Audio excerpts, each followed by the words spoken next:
Well,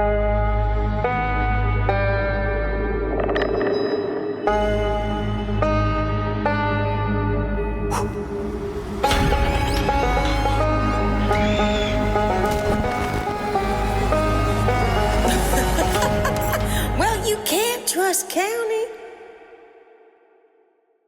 It's always when we haven't done these for like a hot minute that it's like I get on with you and I'm so used to just seeing your face. It's like immediate stomach drop. Something scary, something wicked this way comes. Yes, Something I'm so wicked scared. this way comes. I got to be honest, when I like started to like get this together this morning, I was missing a bunch of pieces. I don't know where they went. Okay. Specifically the wig. I was like, where's the wig? Well, that's a crime. We can't have that. The wig is always essential. It vanished. I still don't know where it is. I had a backup wig, thank God. But like, oh my God. That's so funny you say that because last night I was constructing my setup and I had the same thing happen. It was like, and Andrew was trying to help me find things. I was like, I swear to God, I had this. We were finding things behind like a dresser, like things under couches. I was like, where did these things run off to? I still haven't figured out like where everything went, to be honest, because I'm running around the house. I was up at like 8 this morning and I'm like, where is everything? There are only so many places it could be. Oh my God. Well, I'm excited nonetheless. Okay. Shall we go in for it? Let's go in for it. Because when you said to me, I have to construct, I was like, oh, we're actually building for this episode. No. Don't get your hopes too high. Don't get your hopes too high here. Don't oversell me. My hopes are high. I will say the theme of this year, which all the creepers voted for, was campground horror. So that is what we went for. Yes. And whatever interpretation we had of that. I think you're going to be like, baby, what is this? I can't laugh too much because I'm about to crack something. Okay. Don't crack. I'll crack a tooth. Okay. You want to do the countdown? I'll do the countdown. All Ready? Right. 3, 2, 1.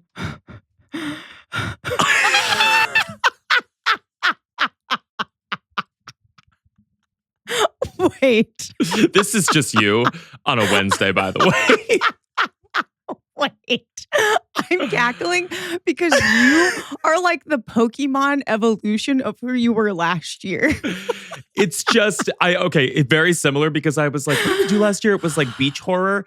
This was camp horror. This wig, let me tell you something about this wig. Oh my God. First of all, like, how can I be here when I'm sitting right next to you right there? I was going to say, how? I literally did this and I was like, this is such a niche pull. But I'm like, I feel like at this point, I am like a niche person when it comes to these costumes. Wait, I don't even know if you'll know who this is. Is this not Friday the 13th that you're doing? It is. Oh, it is. Yeah. Do you remember? This is his mom. Yes, of course. His, That's like, the lore. shrine. The lore of Friday the 13th. Yeah. So I was like, I guess I'll do a niche pull. Mon felt a little more general. I must say, you really went in for the theme. I love it. Again, love you as a blonde. You know, this was not the intended wig for today, might I just say. I had a completely different look, and I bought this for a video that I was doing for the Sinister of like wig try-ons, and I ripped this wig. I was like, this is a cheap wig. I look like Fontaine. I dreamed the dream in time gone by. Also, this floppy ass knife. And then this morning, I couldn't find the wig, so I was like, what am I going to do? And of the 3 options that I had, I wish you could see the other 2. Oh, this my was the God. best. Honestly, it is. Now that you said Fontaine, I can't unsee it. I dreamed a dream. It's so good, though. It's 1980s Les Mis. It's a non-union, non-ec tour. It is. Third-rate tour of Les Mis. It's also giving a little bit that same cat that we talked about. Rum Tum Tugger is a jellicle cat. You're giving... I mean, here's the tea. It's hot. It's a good look on you. You think it's... Thank you. I'm really happy to have you for the summer, Stu. I will be your camp counselor. Oh my Everything God. will go according to plan. According to plan. You have so much fake blood on you. Oh my God. So much. No, like I got blood. I got blood all over our bathroom too. So I didn't. It's messy. It's messy. This stains. My hands. I don't know if you can see this. They're stained, and I was scrubbing them. I have an event tonight. You might as well just go like this. No, don't give me any ideas. Or I can ship this to you overnight. See if it can get there. Please do. I'd like to walk the carpet with it. Oh my Creepers, God. how are you, babies? Creepers. Welcome to the end of the season. Happy 200th episode, baby. These were the things I couldn't find. I was like, I bought these goddamn balloons. Now I can't find them.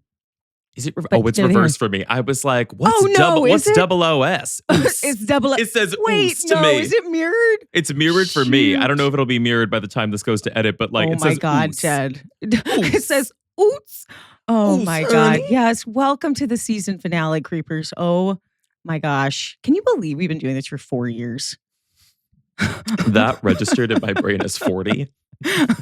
Can you believe, Stu? It's been 40 years. I mean, it kind of feels like it. I mean, it's pretty. Sometimes I really will sit with myself and I'm like thinking back to the first like costumes we ever did. And I'm just like, oh God. it feels like yesterday, but I'm just like, I can't believe we've already done that. We've done 2 Halloweens already. Yeah, it's crazy. I sometimes I'll go back to the old episodes of like season 1 of CreepTime. Somebody directed me there the other day. And I think it might have been the Jameson family, maybe. And I was listening to it and we were talking about like dreams for this show. And one of the things we talked about were like, a lot of the things that we did were like, one day the show will be on camera. One day the show is going to have a live show. And this was like episode 23. And now we're at 200. So crazy. Oh, Spirit, baby. Spirit is calling, honey. Whoa. That's the guardian angel if I ever saw one. Oh my God, that really is. I was like, this phone was on silent too. I did it specifically before this. Whoa. Oh my God, no, please. I'm hoping mine just goes off and it's like beep, beep, beep. Isn't that crazy though?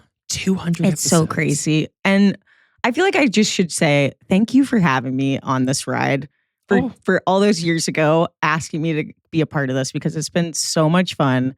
I really just have so much gratitude for getting to do this with you. It's pretty nuts. Oh, thank you for being a part of it. Thank you for being the co-host of CreepTime, the podcast, and for leading today's case. I'm like, everybody needs to buckle up because it's going to be a heavy case. Okay. I'm like, I don't even know how you really introduce this case because it's so infamous, but I will just say it feels heavy not only because of the heinous crimes that were committed, but because of the cultural implications that it had on our country. I mean, it is a typical kind of true crime story where we see things like betrayal, we see things like jealousy and rage, and ultimately homicide. But it's about so much more than that. It's about race. It's about our justice system, and ultimately, really like spectacle and celebrity. When I was doing this research, I kept hearing over and over again that the trial of this case was like America's first reality show, which is very ironic when you consider who one of the defense attorneys was, which was Robert Kardashian.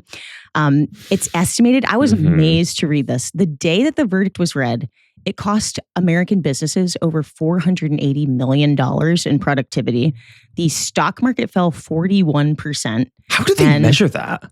How do they measure the cost of productivity? They're like, well, most people in the office weren't really logged in that day. I guess they look at the revenue at year's end and they're like, oh my God, where do we see the pitfall on this day in, October or whatever. But and then Bill Clinton was president at the time. He was briefed on national security plans the day that the verdict was read. But what I wanted to say is that although the trial itself was incredibly important and quite literally transcended from the courtroom into everybody's real lives, I think it overshadowed just how gruesome and brutal these crimes committed were. I mean, I think that was something that really bothered me while I was researching, just kind of the lack of, I know people have empathy, of course, for these victims, but like kind of the lack of interest in the actual deaths and like what the families had to go through. Because while the whole nation was obsessing over the trial, kind of claiming ownership about who's right, who's wrong, people were being parodied on late night television shows. There were 2 families and their close friends grappling with the brutal deaths of their loved ones. So if you haven't guessed by now, those 2 victims were Nicole Brown Simpson and Ronald Lyle Goldman. One, a 35-year-old mother of 2, her kids only 5 and 8 years old at the time, and the other, a 25-year-old waiter just starting his life as an aspiring actor in Los Angeles. Their two bodies were found in the early morning hours of June 13th, 1994 at approximately 12:10 a.m. outside of Nicole Simpson's condominium in Brentwood, which is very, correct me if I'm wrong, but very affluent neighborhood in LA. Oh, yeah. Yeah. And to put it bluntly, they were found in a scene that looked like a massacre. And while researching this, I realized I don't think I had ever seen the crime scene photos before. And I will issue a warning to the creepers. They're definitely in our visuals. But again, it was realizing I had never really seen these pictures, or at least hadn't looked at them for a long enough period of time for it to hit me. And I think it kind of made me realize how much it overshadowed, or how much the trial really overshadowed their actual deaths, and how at the forefront of all of this was really one man and one man only, Orenthal James Simpson, better known as O.J. Simpson. Mm-hmm. So today, I want to take you through everything that I know about what could have possibly driven someone to commit these crimes, the crime scene, and the investigation, which, in no shock to anyone, certainly not to the creepers, were essentially flawed. And then, of course, the infamous trial that took over American lives for close to 9 months.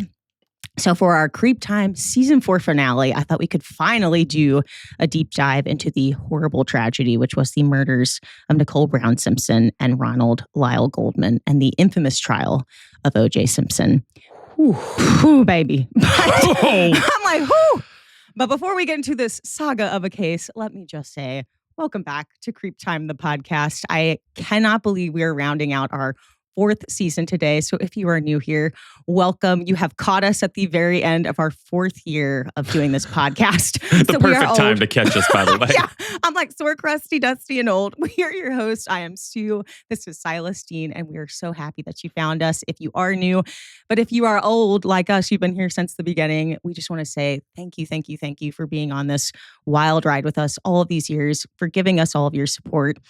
Please consider subscribing to our show or tapping the bell notification so you never miss an episode, especially so you get that alert when we are back from hiatus.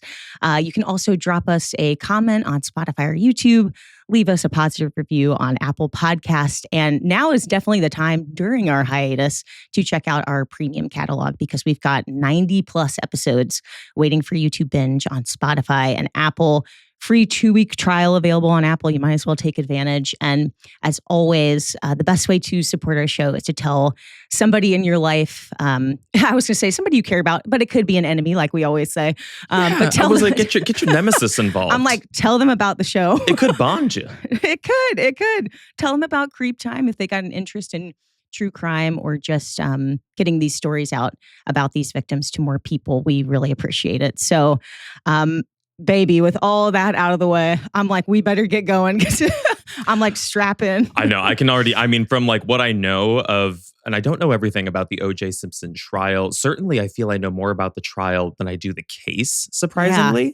Because I've watched American Crime Story. I believe that's what it was with Ryan Murphy. But I know you have a monster of a case to get into. But I'm so excited. It's so weird and bittersweet. I'm like, it's really the end of the season. But again, we will have premium episodes coming out for the summer, as we did last year. I'll also say, because some of the creepers don't know this, but what you can do is you can also go to our website, creeptime.com, and you can register with your email. So you will always get an alert when we are about to come back from the season end, and we'll start the next season.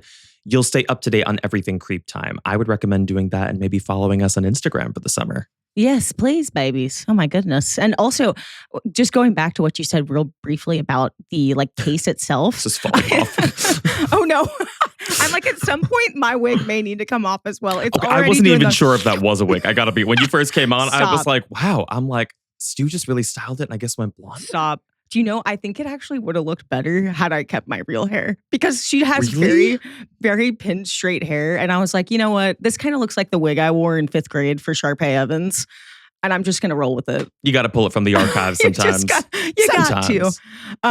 But what was I saying? Oh, I think you'll find, because I didn't know much about the case itself either, like the investigation and everything. That's what I really sunk my teeth into. And I did, of course, the trial as well, but I felt like I had so much more of a picture of it in my head about the characters, like Marsha Clark and Johnny Cocker and all that stuff. But the night itself and the way it all went down is, to me, one of the most riveting parts of all of it. So of course, I think you'll find it interesting.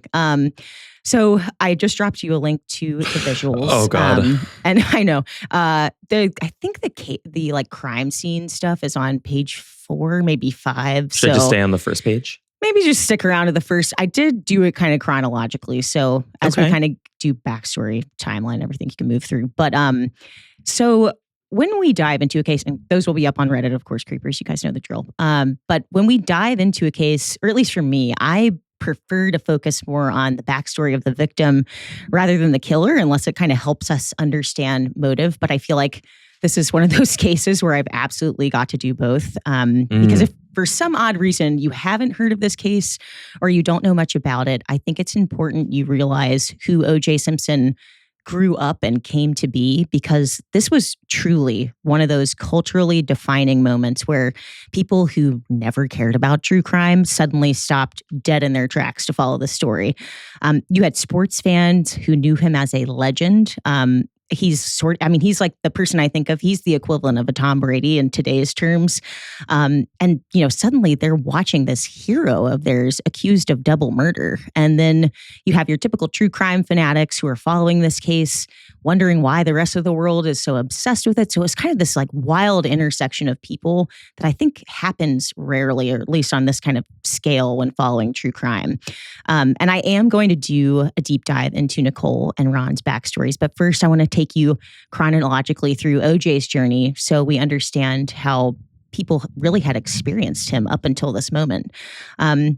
So Orenthal James Simpson, better known as OJ, he later became the Juice, was born July 9th, 1947 in the Potrero Hill neighborhood of San Francisco. His family, I was reading, actually, they came from the Deep South. They came from Louisiana, but they moved to California before OJ was born to, of course, escape the racism that they faced and find hopefully better economic opportunity. So even though they get to San Francisco and it's not really the idyllic promised land they hoped for, it was definitely better than their conditions in Deep South Louisiana. But OJ's childhood also wasn't really idyllic. The Simpsons struggled financially. Early on, he was involved in street gang activity, but eventually everything really took a turn for him when he got to high school and he started playing football. And I mean, he was recognized as just a superior football player. He was quickly recruited by City College of San Francisco to be their star running back. And he wasn't there for long, though, because in 1967, he was recruited and transferred to USC, which is University of Southern California. And I feel like it's important to mention this. USC isn't just like any school. It's the school, because you were sort of right in the middle of Hollywood. If you become a famous football star, you're going to have access to opportunities to probably become famous in general, if that's something you want to pursue. There's a lot of glamour and connections that sort of come with being a USC football star as opposed to other schools. And that allure certainly meant something to OJ. And also, it means a lot of white people in power giving you accolades, inviting you to Hollywood events. And I saw one documentary that I thought put it really well. They said that OJ was certainly seduced by all of that. Now, OJ at this point had also been dating his soon-to-be first wife, this woman named Marguerite Whitley, who he had met in high school. And ironically, she was actually apparently dating his best friend at the time. And then they got into some sort of beef. And so his best friend, Al Cowlings, who he's very important to this entire story, but they call him AC. He actually says, like, OJ, can you talk to Marguerite for me? Well, OJ kind of slides in and actually ends up winning Marguerite over. Oh, God. So he kind of stole Marguerite from his best friend, but they ended up being best friends for the rest of their lives. But interesting that when I saw that, I was like, I can't believe they were friends all these years. But yeah, so they end up dating, they fall madly in love, and they got married shortly after his transfer to USC. But let me just talk briefly about his talent, because I can't emphasize enough how dominant he was. So if you don't know a ton about football, I certainly don't, but I definitely got like a crash course researching this. A running back's job is to, just rush the ball down the field as fast as possible.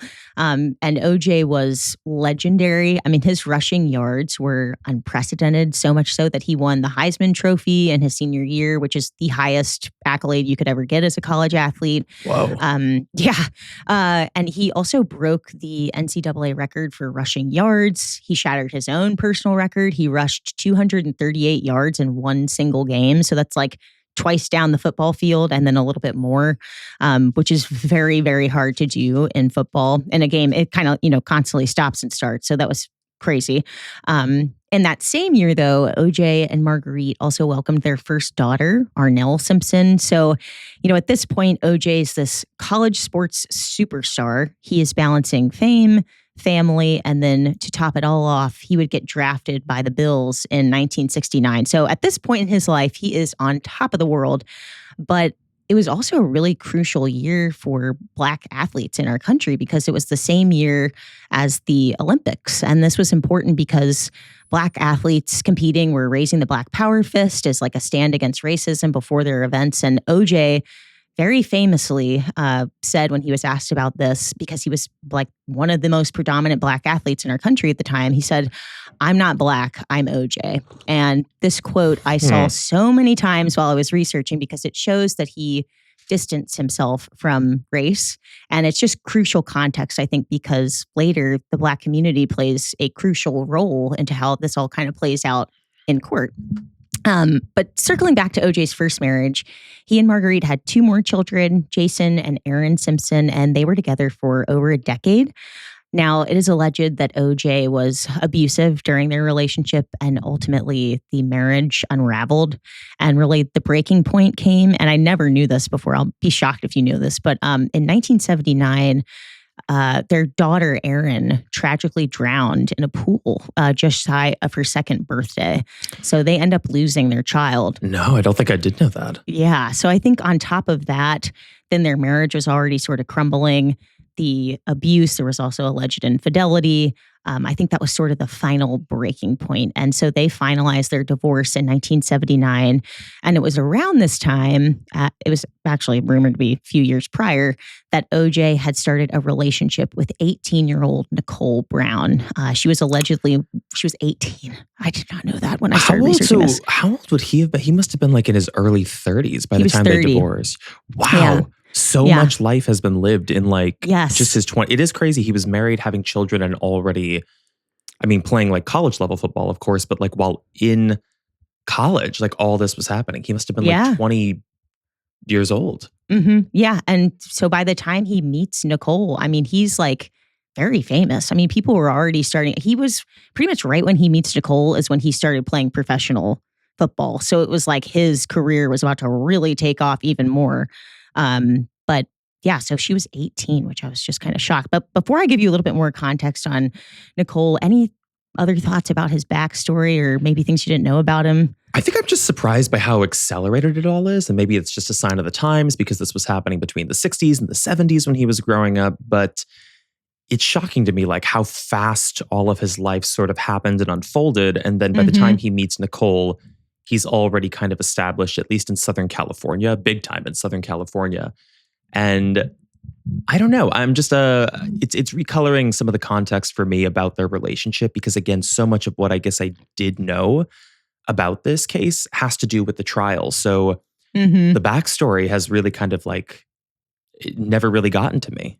Yeah. I haven't heard a lot of this. I think it's also interesting to think about that he kind of came from a really rough background and then all of a sudden it was like a boom, you're really good at football. And then it was like he was sort of shot out of a cannon for the next 4 years of his life. And I think that also definitely plays into, maybe how he was able to manage emotions and stuff moving forward. He really had like a 180 as a young person, I guess, into adulthood. That could be a really common experience for a lot of recruited athletes at that age too. A lot of them get plucked from obscurity or from poverty and they're sort of thrust into like a very affluent and sort of shimmery world all of a sudden. Yeah. Well, let me give you a little bit more context about Nicole Brown and Ron Goldman, just because I think it's very important that we talk about, of course, the victims in this case. So Nicole was born in 1959 in Frankfurt, Germany. Her mom was German, her dad was American, and they pretty early on in her childhood moved to the U.S. She grew up in California in the Dana Point area, which I think is also pretty nice. It's like in maybe Orange County or something. Very affluent as well. It's possible. It's possible. But she was, beautiful. She was the prom queen. Her family had money. She lived in a gated community. She was popular. She had, she wanted to be a model and an actress. She sort of had it all going on. But what I did love to learn about her was that I think she really was a girl's girl. She had lots of good girlfriends. She was very close with her three sisters. And but it was funny, as I wrote that, I was like, well, she did kind of perpetuate this whole relationship while she knew OJ was with Marguerite. How much of a girl's girl can she really be? But then this started while they were still together. Yes. But then I don't think I knew that. Yes. So, and then I thought about it though, and I was like, okay, she's 18. He's 30. She's working in a nightclub in Beverly Hills. He's one of the most, up and coming athletes in our country. I'm sure she was seduced by all of his allure as well. But yeah, I was like, oh crap, because then I sort of went on to read that Marguerite knew about the affair, and she later admitted to receiving calls at the house from OJ's secretary while she was pregnant. And it turns out she allegedly knew the whole time that the secretary was Nicole. Now, by the time 1979 came around, this was when we saw the disintegration, of course, of his marriage to Marguerite, but also he ends up retiring. So this is years later, and he pivots into like real Hollywood, I guess you could say. And he had already done a couple of small television roles, but this was the year he launched his own production company called Orenthal Productions. He had plans to transition into becoming like a real actor. A couple years later, he was the face of Hertz Rental Cars. So post-football career, he was everywhere. And OJ quickly became a household name. Now, I want to mention that I read Nicole Brown allegedly kept a diary throughout her years with OJ. And even as far back as 1978, she wrote about his abusive behavior. There was a story specifically where she had visited him at a game while he was playing for the Bills. She kissed a friend of his on the cheek, and OJ lost it on her.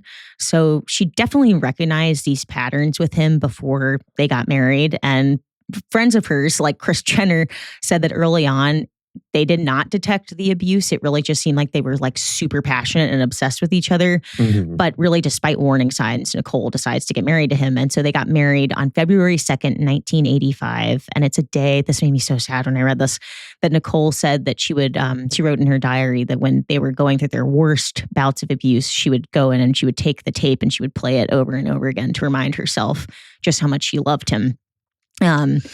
So dark. So the two of them ended up having two children together, Sydney and Justin. And it's reported that during her pregnancies, she was called every slur imaginable about her weight and the abuse. By him. Oh, God. And the abuse only worsened after she gave birth. So she suffered for years. And when she finally filed for divorce in 1992, it did not end. You can listen to slews of 911 phone calls. I certainly did while I was researching.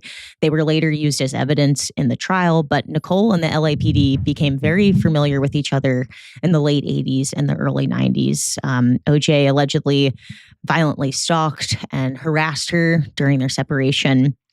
Now, Nicole was famously connected to some high-profile people. I know I just mentioned that she was really good friends with Kris Jenner. She was friends with Faye Resnick, the morally corrupt Faye Resnick. But I found this piece of info that I'd never heard before. Kris Jenner recalled that after the divorce, during a period where Nicole and OJ were thinking about rekindling, that Nicole told her, quote, "I think OJ is going to kill me." And Kris was an important confidant to her as she kind of went through her ups and downs in the early 90s in their relationship. So much so, in fact, that they were supposed to get lunch together the day after Nicole was murdered to kind of talk about how she was officially going to get out of this thing. Really? Yes. Because they weren't actually divorced, were they? They were just separated? They had filed for divorce. They were separated, but I kind of get into it in a little bit, but he essentially, I think, comes back from a trip and she says, this is really the last freaking time. And it sort of hits him that it's really not. They had tried to rekindle. I think they were going to try to get back together. Okay, so the divorce probably wasn't finalized. No, I don't believe so. Interesting. Yeah. Okay. Yeah.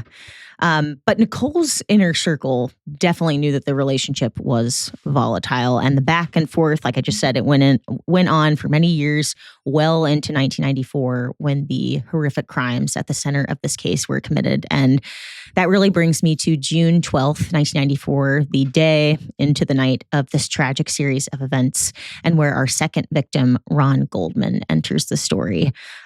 So that night, Nicole had gone to her favorite Brentwood restaurant called Mezzaluna, where Ron was a waiter. Nicole had dinner with her mom and 2 children, and she was supposedly happy that OJ was not there, which I'll give you a little bit more info about that in a second. But after dinner, her mom realized that she had left her glasses behind, and that is really the spark that leads us into the timeline of that fateful night. But before we launch fully into the timeline, I do just want to talk briefly about Ron Goldman.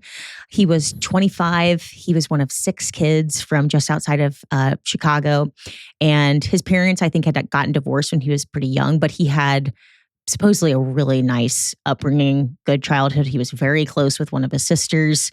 He was obviously aiming to be an actor, which is why he made the move to California. He was known as being charitable and kind. I was reading he volunteered with disabled children a lot.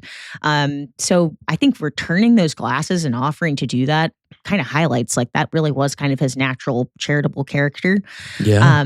Now, some people speculated that he knew where Nicole lived and was able to drop those off because they had a romantic relationship, but that was later disproven.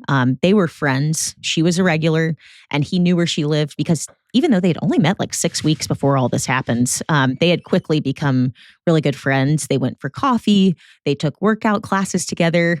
And I know that probably sounds, as I even say it back to myself, I'm like, that does sound like it was etching towards a romantic relationship. Maybe. Well, maybe not. It's just interesting.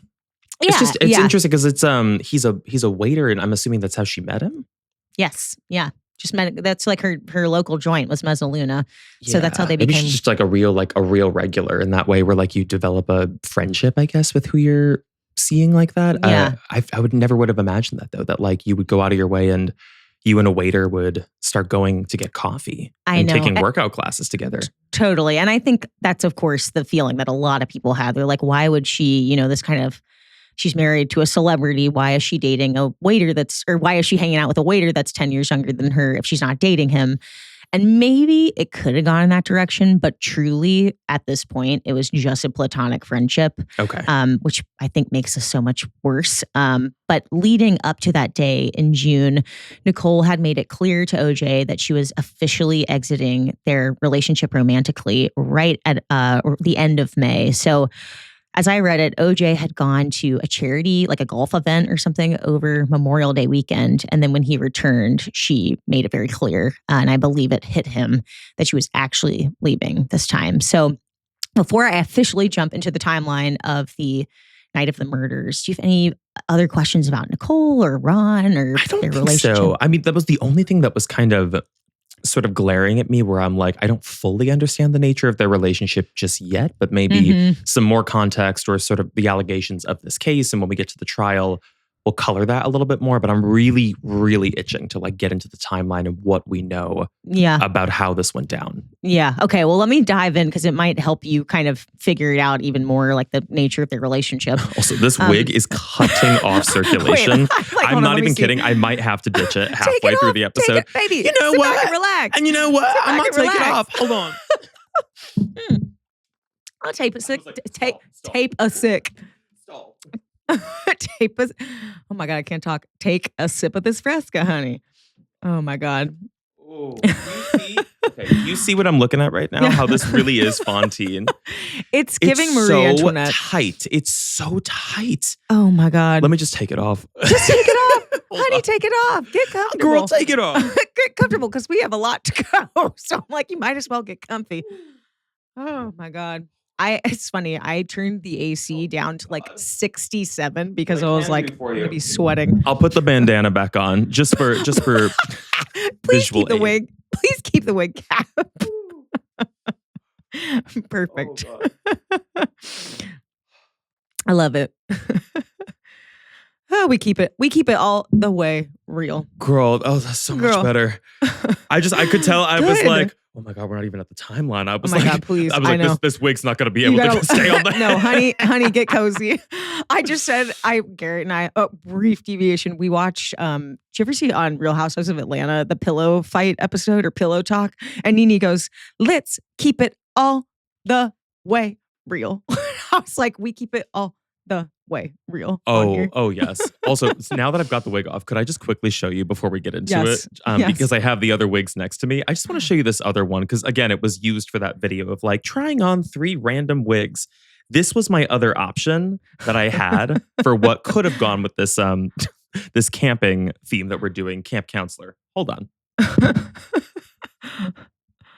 Oh my God, creepers. I wish you had done that.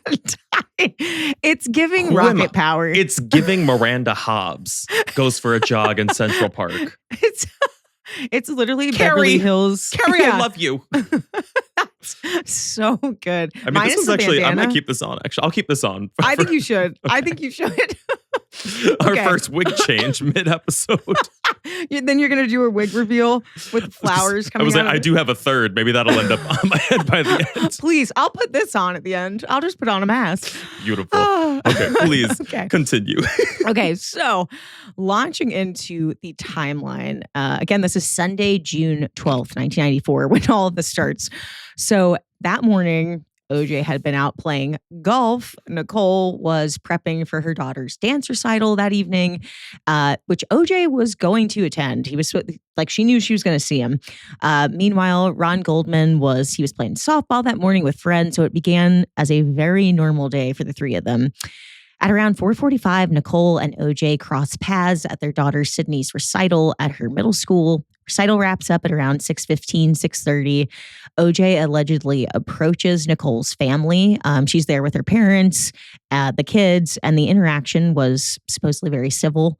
But when Nicole mentioned that the family was going to go out to dinner to Mezzaluna, she, in so many words, kind of said to OJ, "You're not invited. I don't want you to come." Mm-hmm. And that likely added to the tension. Meanwhile, Ron had clocked into Mezzaluna at around like 4:45, just as I think it was actually no, not 4:45, like 6:15, I think, right when their recital was starting.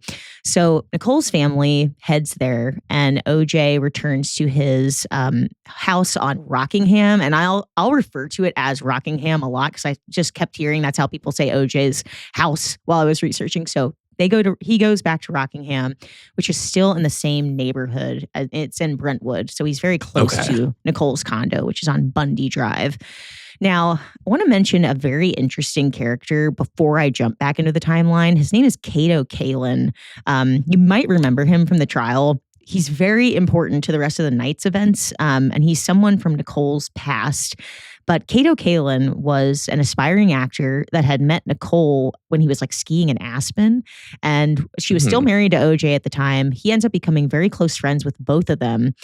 And I watched so much footage about him, but like I would describe him as a hanger-oner, really. I mean, he ends up becoming their house guest. He, once they decide to separate, Nicole's like, "You're kind of my original friend. Why don't you come, if you're going to be somebody's house guest, come stay with me." And he's like, "No, I kind of like it here. I'm going to stay with OJ." So the reason I bring him up now, and he'll come back up in the trial, is because he was one of the last people with OJ on the night of the murders, but he also becomes an unexpected star during the trial and really built his career off of it. But anyways, Kato recalled OJ getting home from the recital at 7 p.m., right about the time that Nicole's family is sitting down to have dinner. And Kato remembered OJ venting, saying he was kind of pissed off at Nicole that she didn't invite him. He said that her dress was too tight at the recital.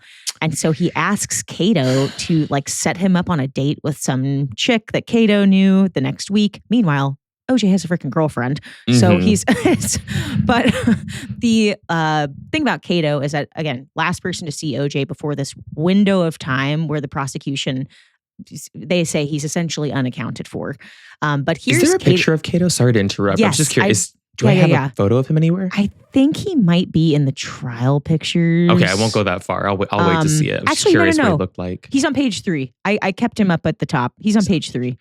Oh my God. Bottom right corner. Nice jawline. I will give him that. It's Jonathan Chabon. Yeah. Literally. Like that's the vibe. He's very 90s heartthrob. Especially when we're talking about like hanger-oner. Yes, exactly. I've never heard that before. A hanger-oner. A hanger-oner. But here's his account of how the night went. So he says OJ gets back. They go to McDonald's together at around 9:05. And then by 9:25, they're back eating in the car, like at Rockingham. So OJ's effectively, he's thought to be back in his house by like 9:30. Right around the same time, Ron Goldman was clocking out of his shift at 9:33, and Nicole's mom calls the restaurant at 9:37, and she says, "Oh my gosh, I left my glasses." Ron is the one to answer the phone. He says, "Oh, you know what? I'm friends with Nicole, so let me just go drop them off for you at her house on my way home." And that's sort of when our countdown starts. So I'm going to present the next chunk of time in the way that the prosecution did, because this is most likely how things went down. Okay. It's believed that sometime after 9:30 p.m., OJ drove his white Ford Bronco to Nicole's. By around 10:15, they allege that OJ stumbled upon Ron returning the glasses. And at around that time, they believe OJ unleashed violence on them both. So the theory is that after the murders, then OJ returned home using one of the 2 gates at his large estate, but it's thought that he used the back gate, which is on a road called Ashford Drive.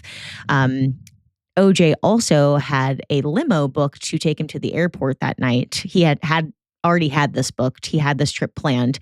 But the driver of that limo, his name is Alan Park. He arrives around 10:22 and he thinks that he's late. And he's like buzzing the intercom repeatedly. At 10:40, he remembered buzzing, no answer. And so he ends up calling his boss. He's like, crap, I think I like screwed up because OJ is not answering. And the boss says, oh, don't worry about it. OJ's always late, so just wait. 10:56 rolls around and Alan Park claims to see a figure crossing the lawn. And then he believes that he sees a man, Cato Kalin, open the door to let this figure in.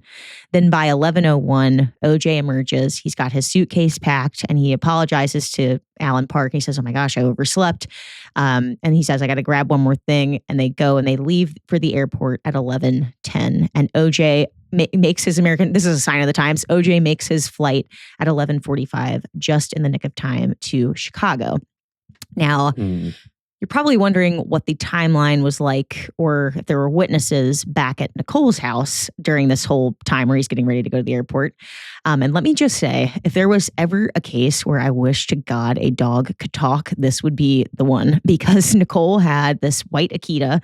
And after the killings, it got out and it was kind of wandering the neighborhood. And she had this neighbor named Steve Schwab who sees the dog while he's out walking his own dog right at around 10:30. And as he started his walk, he noticed that the dog was following him. And so, it's dark. So he gets home at around 11:05 and the Akitas followed him all the way back to his apartment complex. And he notices that the dog has blood all over its paws. And he's like, oh God, what happened to this dog?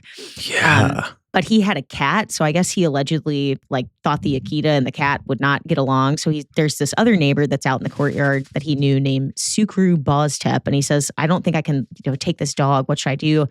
And Sukru says, my wife and I are about to walk our dog. Let's see if the Akita will walk itself home. We'll take care of it. Oh, so they had no idea it belonged to Nicole. No idea. Oh. They kind of lived in an apartment complex. It was near her condo, but it wasn't next door neighbor or something. I'm also surprised. I don't think I realized that she lived in a condo. I had always imagined she lived in a house.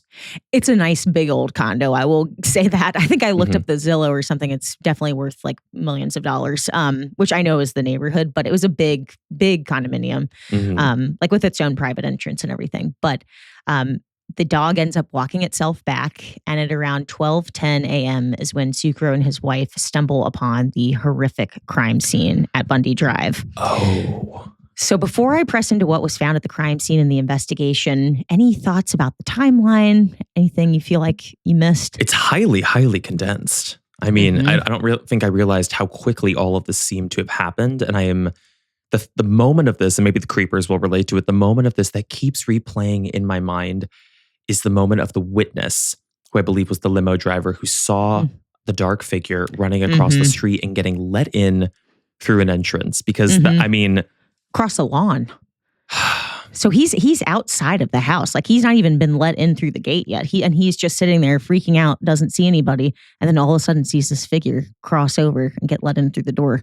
I'm going to come back to that because I'm going to want to know some details, because there is an alternate theory to this that I have heard, and there have been books about it for years that I'm so curious about. So I want you to keep going on. I feel like I missed that. Okay. I was just saying, I don't know anything about that. Where this is all sort of mounting to, obviously, is that OJ is, of course, behind it. However, there is a very, very heavily substantiated theory I remember reading about, funny enough, in a Barnes & Noble in a book, because someone wrote a book about this, that there is a massive allegation that this was actually his son who killed Nicole.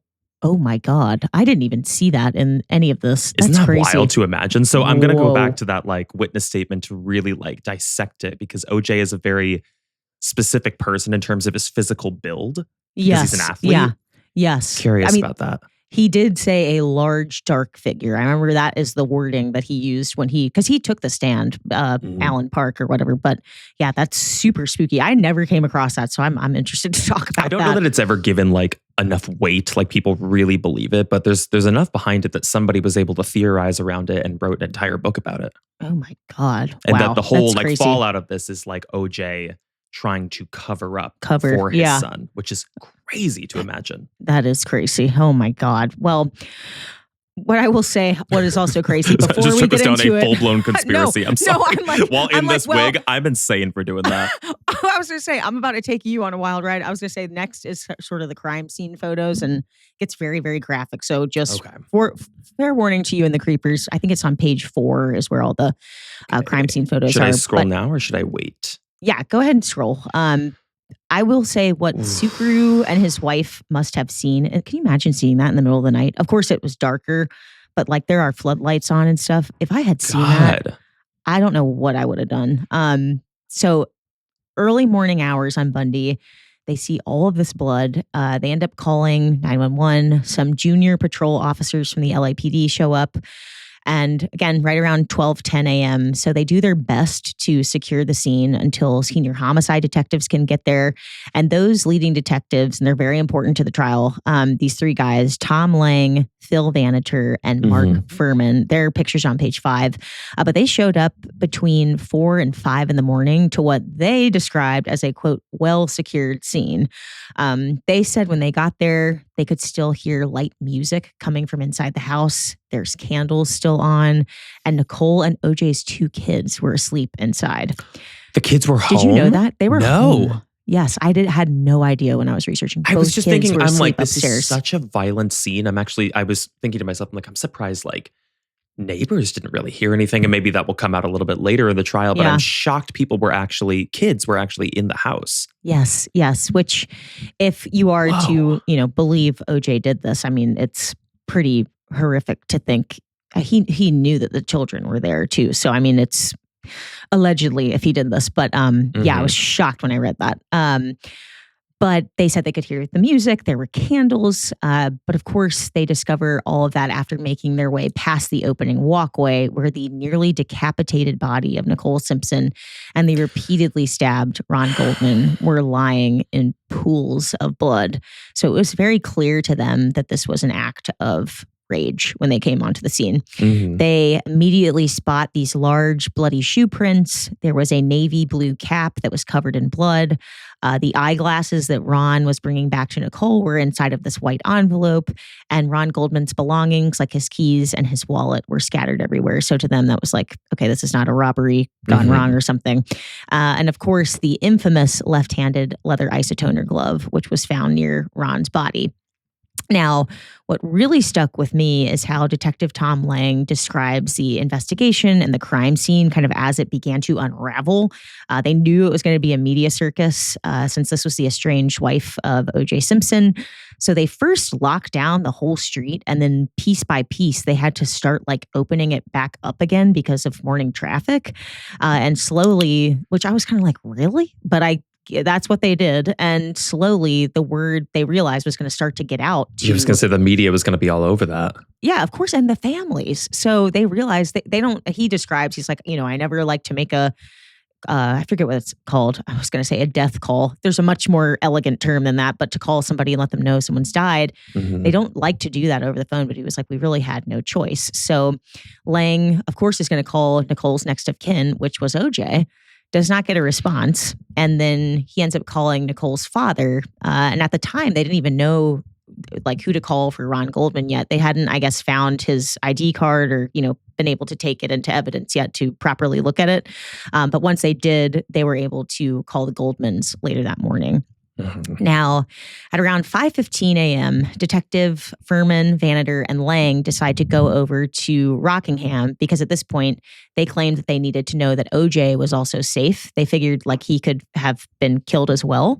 And they wanted to figure out who's going to take care of the two kids that were inside.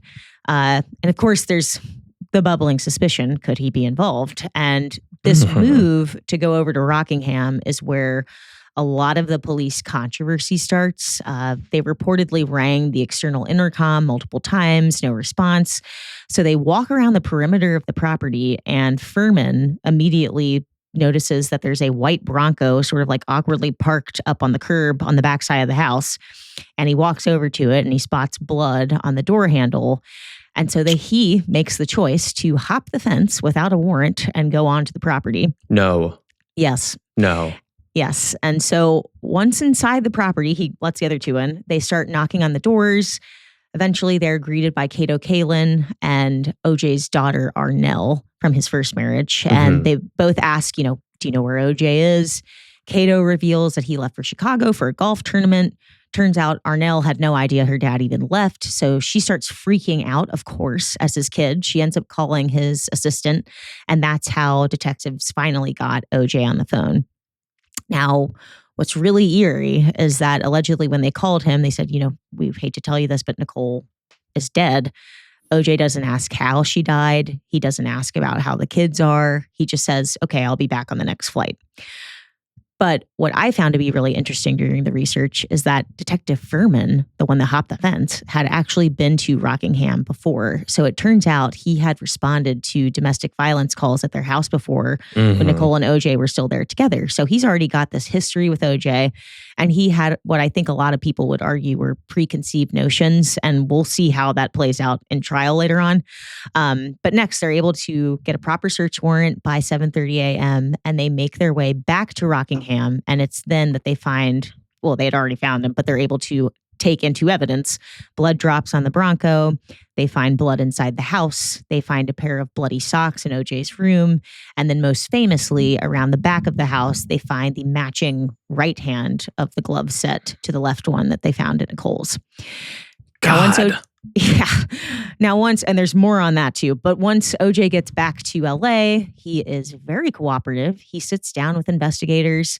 He is game for questioning without a lawyer present. But he eventually, and these tapes are now released, you can listen to them, but, go through they go through a lot of pleasantries. I think they're all kind of in awe that it's OJ Simpson they're talking to. Maybe not Furman because he'd met him before, but eventually they start bringing up all the blood. And then OJ kind of stops and he says, quote, "I know I'm the number one target. And now you're telling me I've got blood all over the place."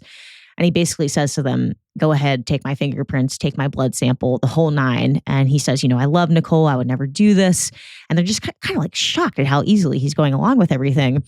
They take his blood right there in an LAPD lab. They run those samples. And then within, I think, a couple of days, it's a 100% DNA match to the blood found at the crime scene on OJ's Bronco and at Rockingham. And so this is looking like it's going to be pretty much slam dunk.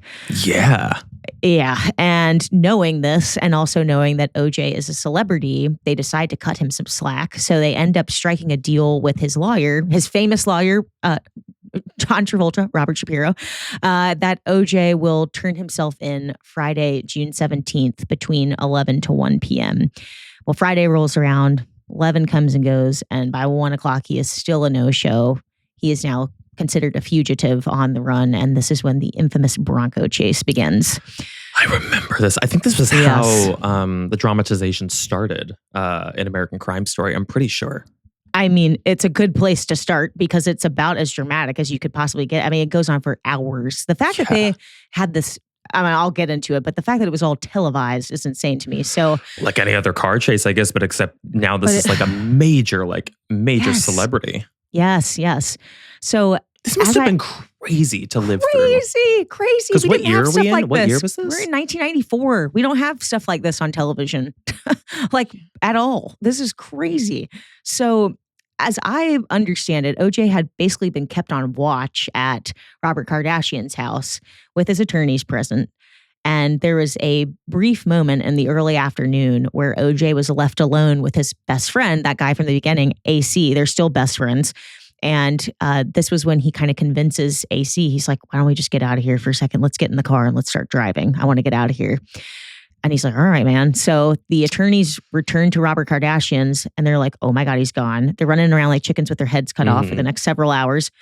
And OJ is getting calls supposedly from Robert Shapiro, Robert Kardashian. They're like, please, you have got to turn yourself in. This is going to be terrible. But he's nowhere to be found. And eventually they actually go over, they drive to his house and they are hoping to find OJ. They don't, but they do find a letter and it says, to whom it may concern.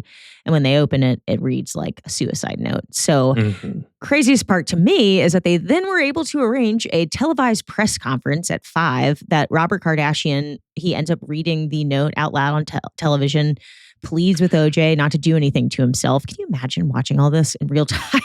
Yeah. So that was the first chunk of the afternoon, by the way. We haven't even gotten to the chase. So he's doing this whole press conference. Nobody's realized he and AC are speeding down the 5, which if you're not familiar. So they haven't even determined they're like on the highway. Oh my God. They figured they're in a car somewhere, but they have no idea where they're going. But after the press conference, this is now public news. Every news outlet is on the move. They're in helicopters. Also, civilians are trying to track down they know he's driven a white Bronco, most likely. It doesn't take long because witnesses who are also driving on the 5 spot OJ in the back of the car with a gun to his head. So people start calling in. The police catch up. They start chasing. And AC knows, he's like, I got to call the police because I'm freaking out that OJ's going to kill himself and also most likely me if that gun goes off in this car. So he makes a call to...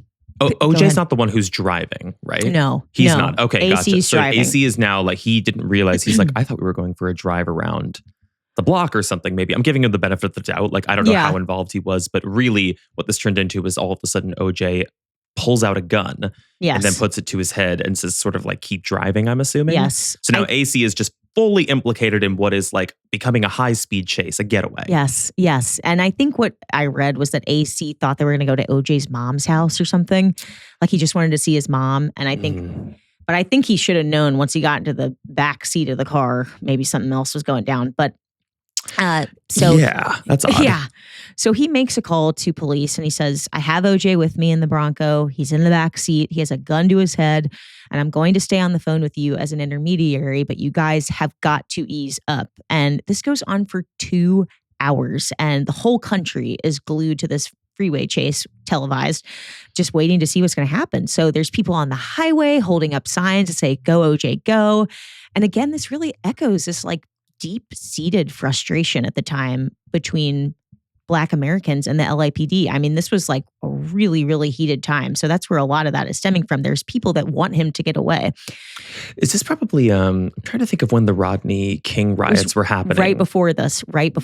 Really? Okay. So this is definitely like a time of like a lot of social unrest and like mounting tensions, especially with the police in Los Angeles. Okay. Yes. And exactly so. And that's the whole Rodney King case. I mean, in all the research I did, it was pretty much kind of the underbelly of everything I read was like, this was driving a lot of the unrest during this whole case. So yeah, great call on that. But Detective Tom Lang actually had OJ's personal cell phone number. And so he was finally able to get him on the line, and he basically pleads with him and he says, I don't want to be the one to tell your kids that you're gone. OJ says, I only tried to love everyone. It's over for me, man. Tell the police I'm sorry. Tell my kids I'm sorry. And Lang says to him, I'm not going to be the one who has to tell them. You're going to be the one. We're going to figure this out. And so eventually he agrees and he asks, can I just get to my house? And they essentially escort him there. But even once they reach the driveway at around 8:00, he still didn't surrender until 8:50. So this whole ordeal from that first call until the surrender takes almost 4 hours. Now, did he just stay in the car? He just stayed in the car. And actually, I have to tell you, I didn't want to because obviously this is long as hell already, but the kind of talking down to him that they did was fascinating. They had a SWAT team. To calm him down? Yes, to calm him down and to get him to I guess he had these pictures with him at the time, framed photos of maybe his kids or something. And they couldn't see because the Bronco was so tinted. They couldn't see if they kept telling him to put the gun outside the window, and he kept putting the frame, and they were like, what is going on? It was really, that's a whole other thing. If you're really interested in this case, watching the interviews done about talking him down were pretty interesting. I thought so. Isn't it so unique that anything like this, I mean, not that situations similar to this haven't happened far back in the past, but in the age of mass televised coverage of things like this, we really lived through the rise of that. This is probably the first time something like this has ever happened in history. Yeah, absolutely. Or at least that it was so televised and covered so quickly. So televised. And I mean, this really is Tom Brady has just killed Giselle and he is driving down OJ was one of the most famous athletes in the world. So this was really nuts. They get him out of the car. He surrendered. They search the Bronco. They find the loaded revolver inside. They also discover a passport, a goatee, a fake mustache, essentially signs that he was preparing to either take his own life or he was trying to escape. And so with all the previously collected DNA evidence and the matches, he was charged pretty much immediately with the first-degree murders of Nicole Brown Simpson and Ron Goldman. Now, as the Bronco chase unfolded live on TV, the DA's office had already chosen Marsha Clark to lead the prosecution. The DA had tapped her, and then the other prosecutor that you'll probably recognize, Christopher Darden, because of their experience with high-profile homicide cases in LA. But neither one of them had handled a case with a celebrity of this scale before. And what's also crucial is that once OJ was arraigned, the DA made the decision not to try the case in Santa Monica, supposedly because of an earthquake that had damaged the courthouse or something. I'm eyebrow raise. But more than that, I think the rumors were that if they shift this to downtown, they're going to have a more diverse jury pool. And I think, as awful as this sounds, their thought was, okay, we're dealing with all this Rodney King unrest. If we shift this to a diverse jury pool, there's no doubt in our minds he's going to be found guilty. It'll be a good look for us during the midst of all of this. It's a very, very interesting strategy. A very interesting strategy and very ironic when you consider how it all goes down. So before I launch into this infamous 8-month trial, any thoughts or details about the chase that were new or surprising to you? The chase is absolutely insane to me. I remember that sticking out to me as such a heightened moment of the entirety of this saga. But to me, because I think for everybody, not just me, but everybody who sort of watched it go down, it was such an explicit display of what looks like guilt. Extreme an admission of guilt without really admitting to it. I mean, for what other reason could there have been for him to be so cooperative, for him to agree with his attorneys? He would turn himself in, for him to rope in his friend who, I can't remember his name, KC? Cato. AC, the guy driving the car. AC. Jonathan Chabon.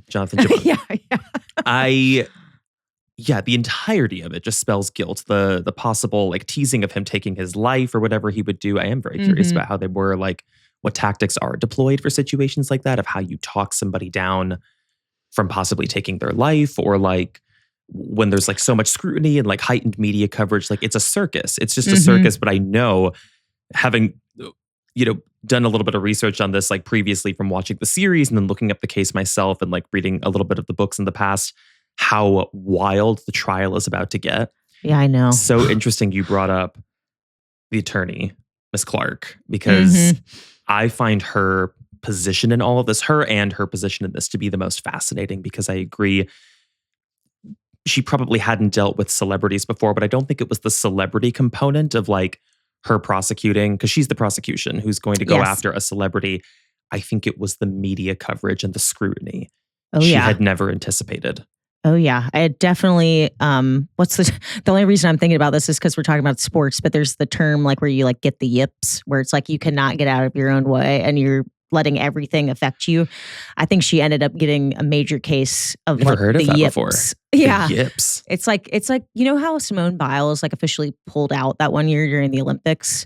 She claimed, she was like, I got the yips. Like I could not get out of my head. I knew I was going to injure myself. I knew I was going to screw up. Oh God, that must be a horrible, horrible thing to experience, especially as an athlete too. Yeah. But I would say, I think Marcia Clark, about halfway through the trial, started like we'll go through all of it, but it's like 9 months. 9 months. 9 months. Girl, I might throw in the towel after month 3. You could have a baby. You could have a whole baby during the amount of this. And you did. I'm Miranda Hobbs, damn it. Steve, what was the one? Brady, there was something you said, and then it came to me while you were talking about the tactics used to get him out of the car. I think you'll find this interesting. The guy that was brought in from the SWAT team that I guess handles, like that is his main thing, is to handle people that are in a situation where they're going to take their own life. He said it took him kind of like a couple of minutes to like figure out OJ.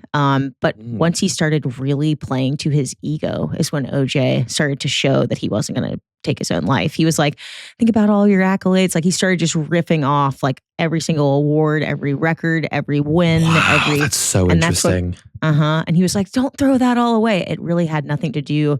I just remember that because I was like, it really had nothing to do with like the kids or anything. As awful as that sounds, it was like, think about this whole life and career you've built for yourself. You're really going to throw it all away now. Wow. Like true protection of identity above all. Yes. Yeah. And it worked. So with all that, now we're going to get into, again, the trial of the century. I've already said, truly America's first reality television show. Was Nancy Grace on the air at this point? Was she on HLN, or was this was before? Because she was like, that was late before. 90s. Can I also tell you something? I tried so hard. I was going to talk to her about this case. I tried I didn't obviously didn't. I'm sure she's talked about it publicly. Her opinions on it, I'm sure, are probably public. Yes, but I wanted to. I messaged Katie and I was like, "Do you think I could get on the phone with Nancy for just 15 minutes?" She was Are we allowed to say her name? Oh, I'll bleep it. No, it's fine. It's fine.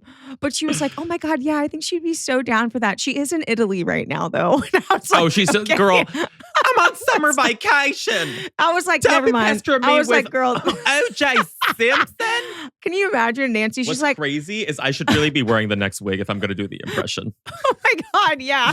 All right. Well, while you set up for the trial, let me do a quick wig change. Our third of the episode.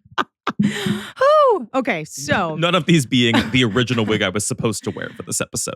I'm dead. As you get into character, I will name the characters that are in the trial. So there are some that come up again and again and again. So I'm going to give you full picture. So in January 1995, case officially began. And on the prosecution side, we have Marcia Clark, who we just talked about, Christopher Darden, who are sort of our star prosecutors, and they were supported by 4 other people, DNA experts, legal researchers, etc. But really, they're the stars. And then on the defense side, we have what is known as the Dream Team. They are the best defense attorneys that money could buy. And of course, OJ had plenty to spend. So we know from the start, he had already hired Robert Shapiro, who was a celebrity defense attorney, but he was not somebody that had experience with homicide. Like he was, just helping out famous people with kind of pettier crimes, nothing of this sort of magnitude. And then he had hired Robert Kardashian. Then he went on to add big names like F. Lee Bailey, Carl Douglas. And in total, he basically had his own freaking football team of about 11 attorneys. That's kind of wild because I feel like they would all have radically different strategies unless there is really one head haunch, which in this case was that Kardashian. Johnny Cochran. It was Cochran. It was Cochran. It's so funny you say that because, of course, in the media, they've always been touted as the dream team. I forget who it was. Maybe it was F. Lee Bailey, but he was like, it's funny that people called us that because it was the nightmare team. He was like, none of us could get along. We all had different thoughts about how we should all play things. Like, well, yeah, I mean, they're all like titans in their own, division or corner, I guess, of what they do. So I feel like it would be really hard to get personalities like that to work well on a group project. Totally. But it was the 11th hour edition of Johnnie Cochran that set the dream team in motion. And as we talked about with Miss Nancy Grace, Johnny wasn't just a brilliant attorney. I mean, he was a performer. He was someone that could sway a jury and really captivate, and he knew it was televised, captivate a nation. Mm-hmm. And he had long been a thorn in the side of the LAPD, defending Black Americans who were wrongly accused or caught in the crossfire of police brutality. And I'd argue, really, he was the Midas touch to this entire team. He was the one who not only knew how to present it to this particular jury, but to America. Someone else crucial to the trial was the presiding judge, Lance Ito. So not only did he allow the case to be televised, but he also sequestered the jury. So these jurors were locked away for the entire 8 months of the trial. I want attorneys to weigh in on that. That is the most interesting to me. The allowing a trial to be televised, even knowing going into it that there is like heightened interest and scrutiny from the media and the public, the American public, not even just like a small like subset of Americans. Everybody in the US probably wanted to watch this. Why would a judge allow that? Is it for weigh in if you're an attorney? Is it for or a judge, I suppose? That's incredible if a judge is listening to this. I know. Please tell us who you are. But I'm just curious, is it for like ultimate transparency so that when the eventual outcome of the trial, the verdict is read, that Americans feel that they have seen every last detail of how this was presented to a jury? I'm just curious about what goes into that decision. I know. I am curious too. I would think it was the former, the like transparency thing, but I don't know. Because it can stir a lot. It can also jeopardize safety for a lot of people, specifically jurors. Totally. Please. I am very curious about that. But opening statements would begin January 27th, and the prosecution, of course, built their case off of and led with the mountains of DNA evidence that they had. Not only that, but they made sure to emphasize that this was not just a one-time thing. He had a very long history of abuse with Nicole. So they wanted to emphasize that this had been a nightmare for a long time. And I do think, it's funny you mentioned Marsha earlier and kind of her positioning, but I do think she knew what she was up against. She said specifically the second that Johnnie Cochran was assigned to the defense, she had an inkling that they were going to play into the LAPD's history of racial bias. And sure enough, Cochran's opening statements really pulled on that. So Johnny had gone through, like I said, his own battles with the LAPD over the years, and that gave his rhetoric this just authenticity that was like, you could just feel it. I mean, his opening statement is pretty electric. He is quoting Martin Luther King. He is just very captivating. And he also framed this as a case about evidence tampering. He claimed that there was DNA evidence that could have potentially been planted, contaminated. He also introduced this idea that a third party could have committed the murders.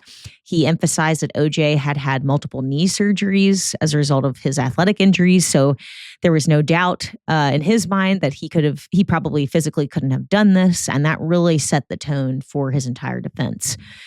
Now, I could devote an entire part 2 of this episode to the trial, but for the sake of time, I'm going to focus on going through the prosecution's witnesses and how they were cross-examined, because that's really where the trial had its highlights. The defense pretty much dismantled every single person that they called up. And so by the time the defense got to present their case and their witnesses, it honestly sort of felt like they'd already done all of the upfront work, so much so that they could have like already won the case. That's how I kind of perceived it.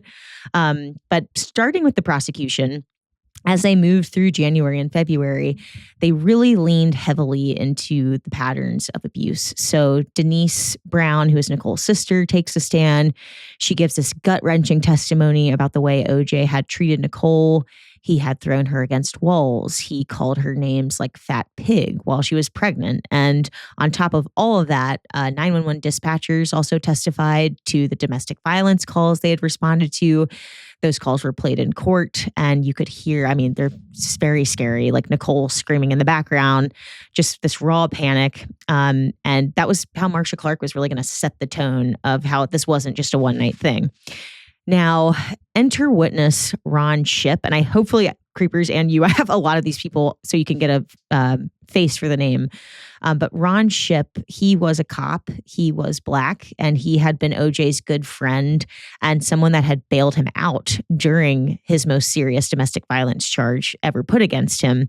In 1989, OJ had pleaded no contest to battery against Nicole, and Ron had essentially covered for him. So he ends up flipping and takes a stand on behalf of the prosecution. And he basically tells the court, OJ had confided in me that he had dreams of killing Nicole, which the prosecution was like, ooh, this is going to really appeal to the jury. Could not have gone worse. The defense completely tears him down. They're like, you're an alcoholic. You are a womanizer. You are someone with character assassination. Yes. It was awful to watch. Like, I really felt, because he had cops. He's like, yes, I used to have a drinking problem. He's like, I'm not a womanizer, but he is so, he's so honest that like it completely, it ruins him, honestly, which kind of sucks. But they even say, they're like, you had an interest in Nicole, you just never wanted to admit to it. It just got very messy. Yeah. But ultimately, it's difficult, like, strategy, I guess, to take somebody who like formerly was on OJ's side and had like questionable like moral character in like bailing him out when it came to domestic violence against Nicole, to then put him as sort of a key witness who's going to testify on the side of the prosecution against OJ. Like, right. It's almost, it's a flawed plan from the start. Yeah, you're totally right on that.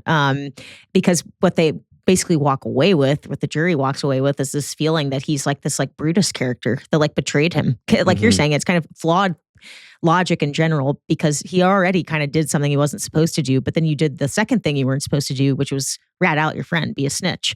Yeah, even though the information itself is like vital and important. Yeah. It's like the character itself, themselves, who's up there on the stand.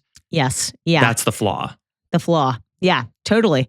Now, of course, you would think that the biggest slam dunk, the thing that they can't hopefully screw up, is the mounds of DNA evidence they have. Yeah.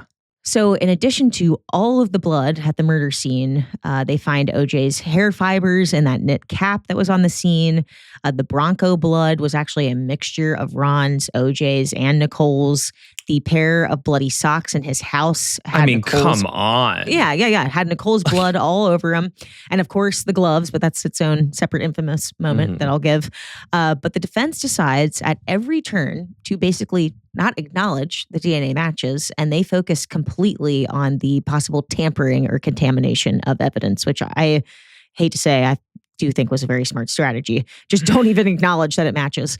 And one way that they did this is when prosecution calls up Dennis Fung. I don't think I have a picture of him there, but he was this young criminologist. He testifies about the DNA evidence, the matches.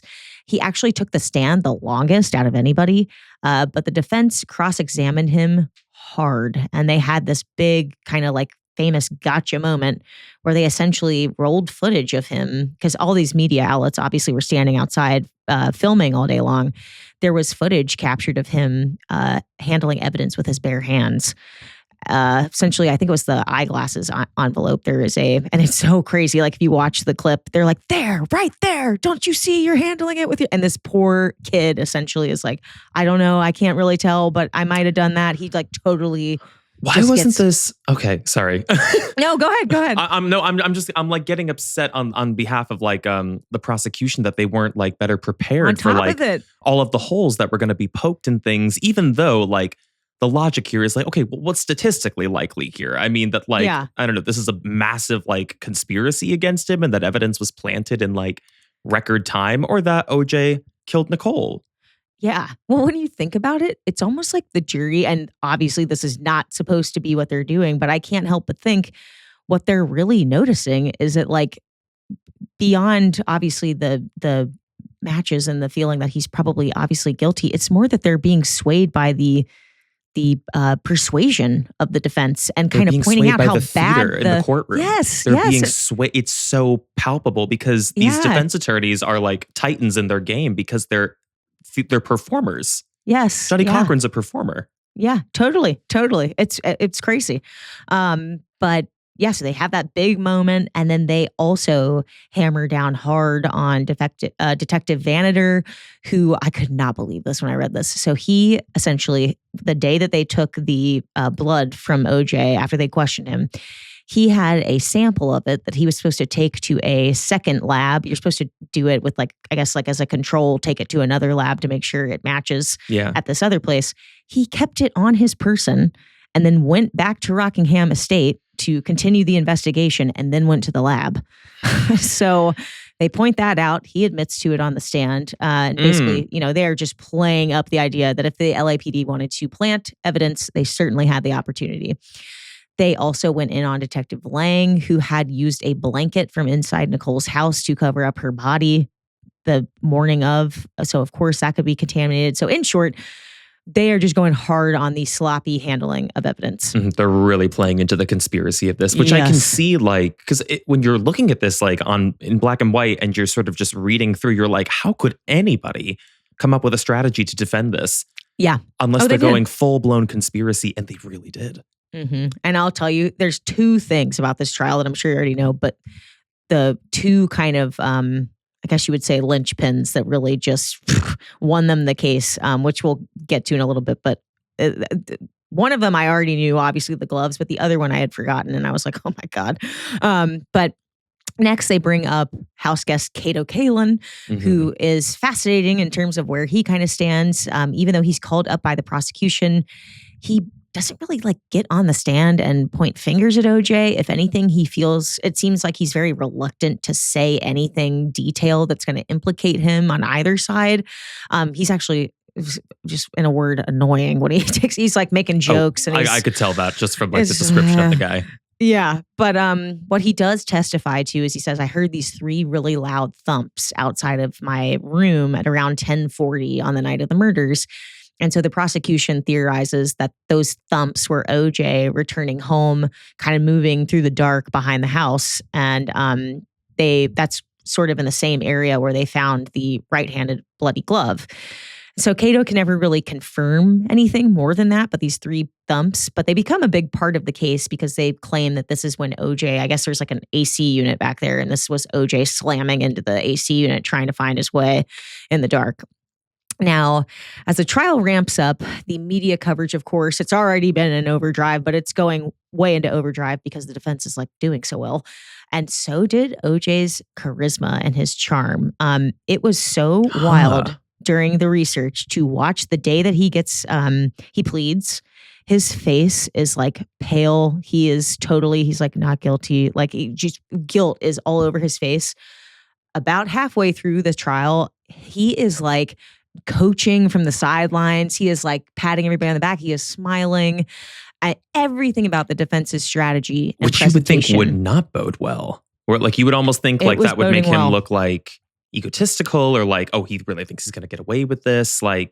So interesting to hear how that was received in a totally different light. I know. I think it was something about the camaraderie, as crazy as that sounds, was maybe attractive to the jury. But they also, the way that they dressed, the way that they presented themselves was very deliberate. It was pretty funny because they were it was we were being coached by OJ, sport, on a athletic team. Yeah, it's the art of sort of getting people to want to root for you, for your team. Yes. Now, nothing could have been more disastrous for the prosecution in the midst of this firestorm than calling Detective Mark Furman to the stand.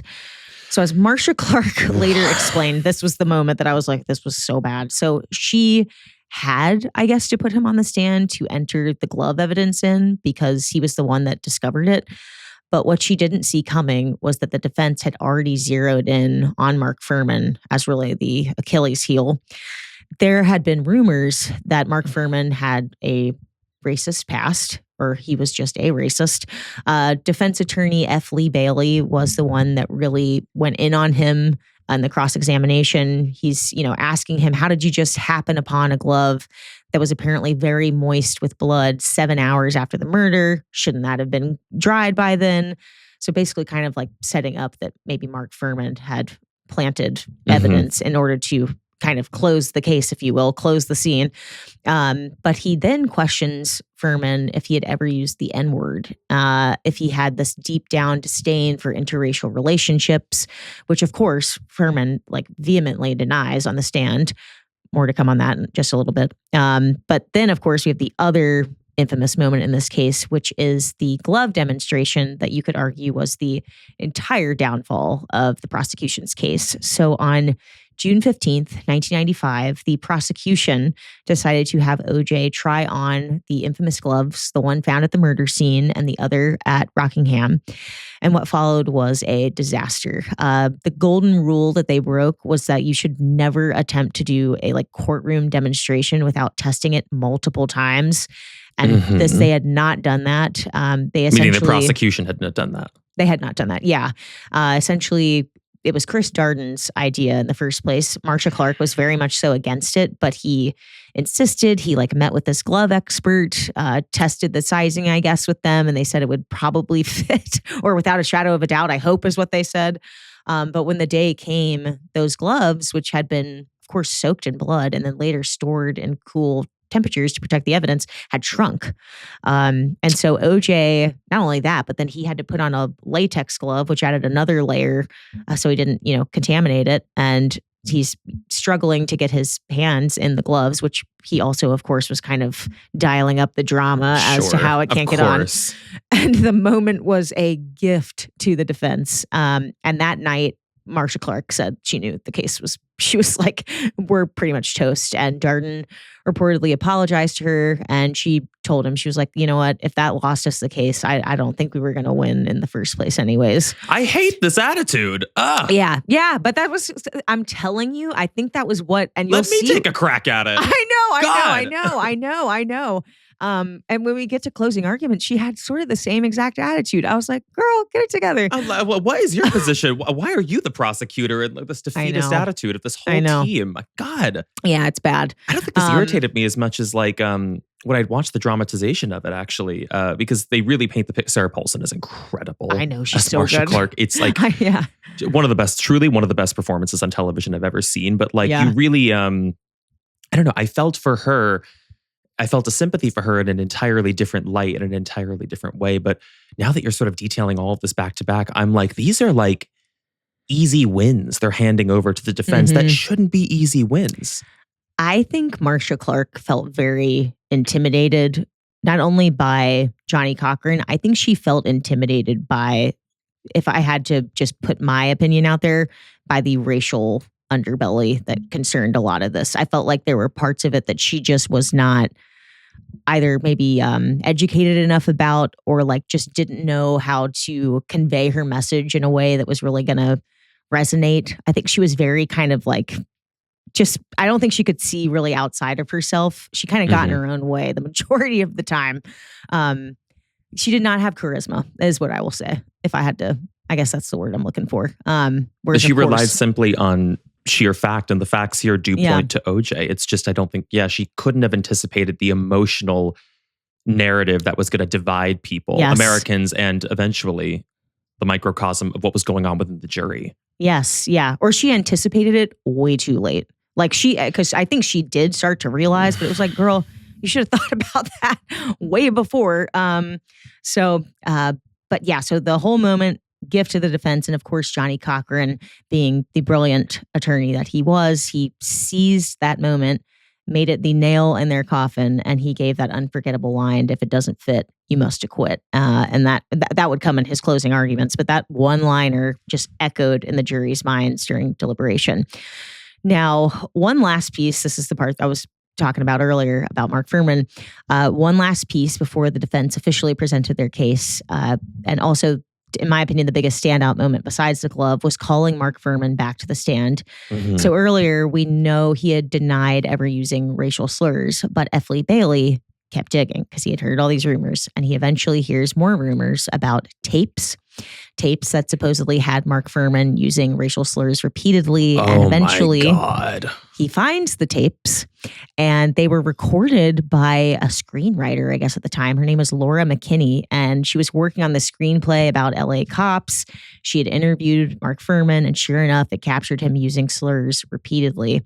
So when the prosecution and Fuhrman realized that the tapes were in the defense's possession, they were going to be entered into evidence, the prosecution essentially had to call him back to the stand to try and get ahead of it. So Judge Ito ruled that 2 of the tapes could be played for the jury where the N-word was used repeatedly. And on the stand, Fuhrman pleaded the fifth to everything except one question. I thought this was so interesting and honestly, total flaw in there, but I guess it wasn't his logic. It's just thinking at the time. He is asked, the defense says, have you ever tampered with evidence? And he looks over at his lawyer and he looks back and then he pleads the fifth. And I was like, dude, it was, to me, that was such a harrowing moment because this is like giving me chest pain. It's awful. It's awful. It's awful because all up to that point, he had just been going, I reserve my right to, plead the Fifth Amendment. Blah, blah, blah, blah, blah. No, have you ever tampered with evidence? And he looks over, looks back, and it was like, you're screwed, man. So I have my hands tingling right now. I'm so like, because it's just, it's flaw after flaw, but really it's flawed people that they're calling as their key witnesses. It's just such a bad strategy. All of it's bad. Yeah. But I guess it's like, who else are you going to call up? These are the people that found all the evidence. But that harkens to the bigger message here. It's like, who is running our systems? Who's You've got, I don't know. I mean, maybe not the people who found it, but maybe you can call in third-party analysts or something, people who can come in, who can speak as like expert witnesses to say like, I don't know, give some stats, like present things factually. I don't know. I'm coming up with a strategy because I'm spiraling as if I'm Marsha Clark. Well, it's crazy. Hilarious that you say that because that's the defense's exact strategy. They essentially don't call up anybody like that was on the scene or anything. They call up all of their witnesses are forensic experts, biologists, toxicologists, pathologists who are very seasoned, and they basically point out moment by moment where I'm sure they're like, they call these people, there's a name for them or a term for them. They're like career witnesses or something where like they are experts in their field, but like they are often tapped by high profile attorneys to come in and give like winning testimony when it comes to a defense strategy. Yeah. Well, that's exactly what they did. And again, like I said, I think they had already kind of won at this point. So, but then they get to closing arguments, and Johnny Cochran's I'll go back. Marsha Clark went first, of course, and September 27th, she delivers her closing argument for nearly 5 hours, where she just went back through all of the DNA evidence, essentially. 5 hours? Is that normal? 5 hours. No, I don't think it's normal. People would just be upset with her because she took so long. They were. The jury was like, we want to get out of here, please. Yeah. So she takes 5 hours, goes through all the evidence all over again. She says, actually herself, she was like, it was bad. I was exhausted. My energy was poor. Yeah, why is she out here filibustering? Like, what's going on? Because I think she just was panicking. I think she thought this is my last ditch effort, is just to hit them over the head with every single thing. They'd already heard it. And they were tired and they wanted to go home. So then you've got Johnny Cochran, who just comes in quick. He's, has his famous line, if it doesn't fit, you must acquit, which I think he was like, I know how tired everybody is. Let me give you an easy one-liner that you can remember when you go to deliberations.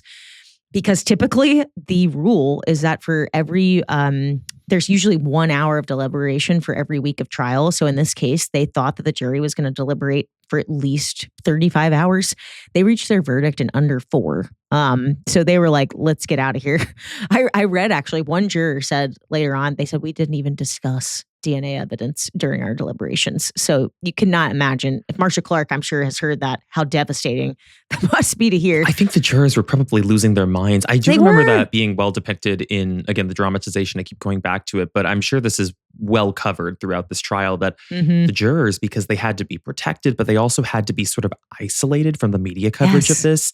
From what I remember, they were put up in like, because this was such a high profile trial, they were put up in like hotel rooms. They weren't allowed to watch television. They weren't allowed to read the news. They were going insane. They were going insane. And actually, couple of them are older. And I remember watching some of their interviews. They were like, am I going to die here?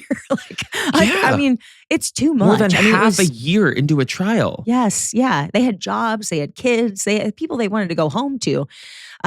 So you can, it was quickly reached. This is a nightmare. This is a disaster. It's terrible. And on October 3rd, 1995, over 150 million people tuned in to hear the verdict read. Jesus and Christ. It was like a presidential election. They had pundits predicting how each different juror was going to vote, which I don't think I've even mentioned yet, but there were 9 black jurors or 2 white jurors, 1 Hispanic juror. I think 8 were women. The other 4 were men. So yeah, they had like profiles on each juror. How are they going to go? Mm-hmm. But actually I was shocked to read this. Most polls predicted a guilty verdict.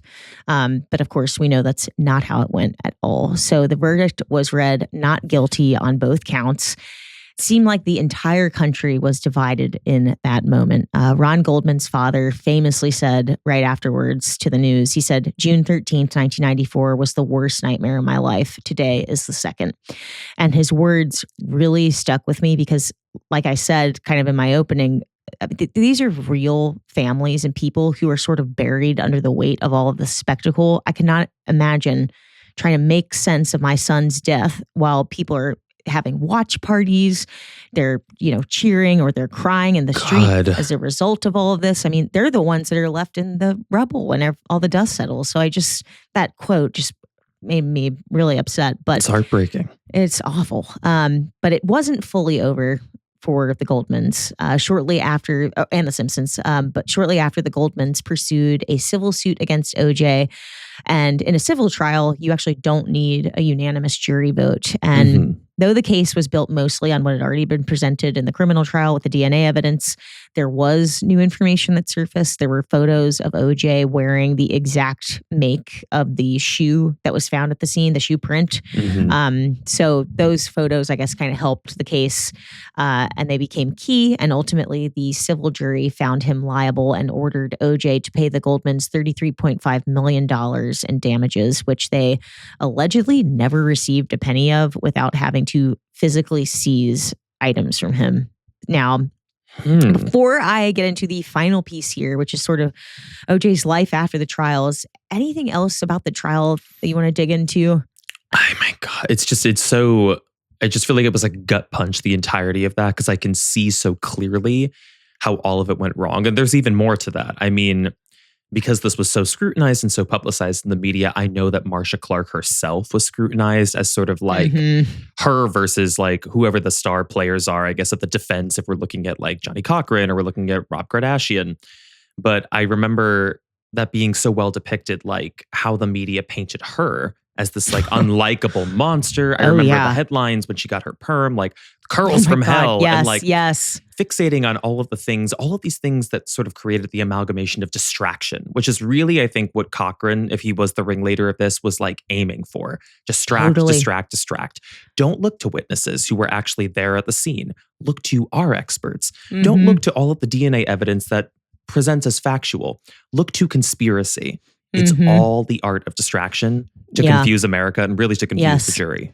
Yeah. And I think that's so interesting. You bring up how, she was depicted in the media, because I think for Johnny, he had already been depicted in the media before, at least locally in LA. He was used to the cameras and everything. I think for her, that was a first time having to go through any of that. And like, I remember specifically watching, like they would be standing outside of her house as she's getting ready to go to court. And there's this one clip where she's walking out. She's like, F you, get the F off of my lawn. Like she's just towards the end of the trial, so over it. Whereas he is like basking in the glory of, of course, because things are going well for him. But I think so much of that spectacle got into her head. I think it hijacked her and her ability to do well, which I feel for her, but she's had a wonderful career afterwards. So I will say she now has become a household name and has gone on to write 1 million books or whatever. But she's certainly... And Johnny Cochran has died, right? He passed. Yes, I believe so. Yeah. Yes, because I remember Nancy going, and Johnny, rest in peace. She was like, we did not do well together. We were not really that close of friends, but he was an amazing attorney.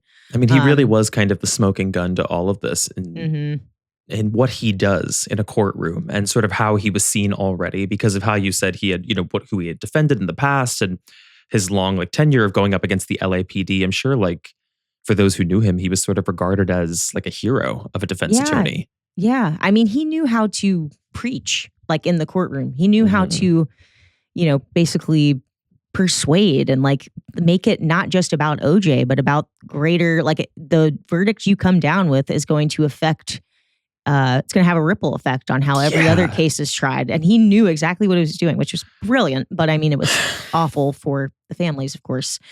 But in the aftermath, OJ lived very comfortably for years. Of course, odd for someone accused of double murder. He moved to Florida. He played golf daily. He cultivated a real persona in the Black community, attended church services, things that felt very, to me, calculated and inauthentic compared to his past. There was this infamous book called If I Did It that he wrote, which the Goldmans remember this. Remember this? Yeah. They thankfully seized the rights to it. They viewed it, as a confession essentially, and they ended up republishing it with the title "I Did It." But the real turning point was 2007 when OJ went to Las Vegas and he was armed and he broke into a hotel room in order to reclaim, quote, stolen memorabilia. He was caught on tape stating he didn't want the Goldmans to get this stuff, and he ends up being charged and sentenced for assault with a deadly weapon, kidnapping, armed robbery, coercion, and conspiracy. And he was ultimately sentenced anywhere from 9 to 33 years. And people always say that the number 33, they think that the judge did that deliberately because it echoed the amount that he owed the Goldmans. OJ ultimately served only 9 years in prison. He was released on parole in 2017. After that, he returned to Florida. And then just 2 years ago, in April of 2024, OJ passed away from prostate cancer. And here we are. We're at the end. We made it. End of this episode and season 4. And in my closing, I just want to state again how much my heart goes back out to the Goldman and the Brown families. They have had to live not only with the loss of their son and daughter, but it was under the biggest spectacle imaginable. The Goldman and the Browns, they've both become tireless advocates for domestic violence awareness. But of course, nothing can bring back Ron, who had barely started his life, and nothing can bring back Nicole, who was a mother of 2 kids. And I can't imagine what it's been like for the Brown family having to watch Nicole's children grow up in OJ's custody. He got official custody after all this.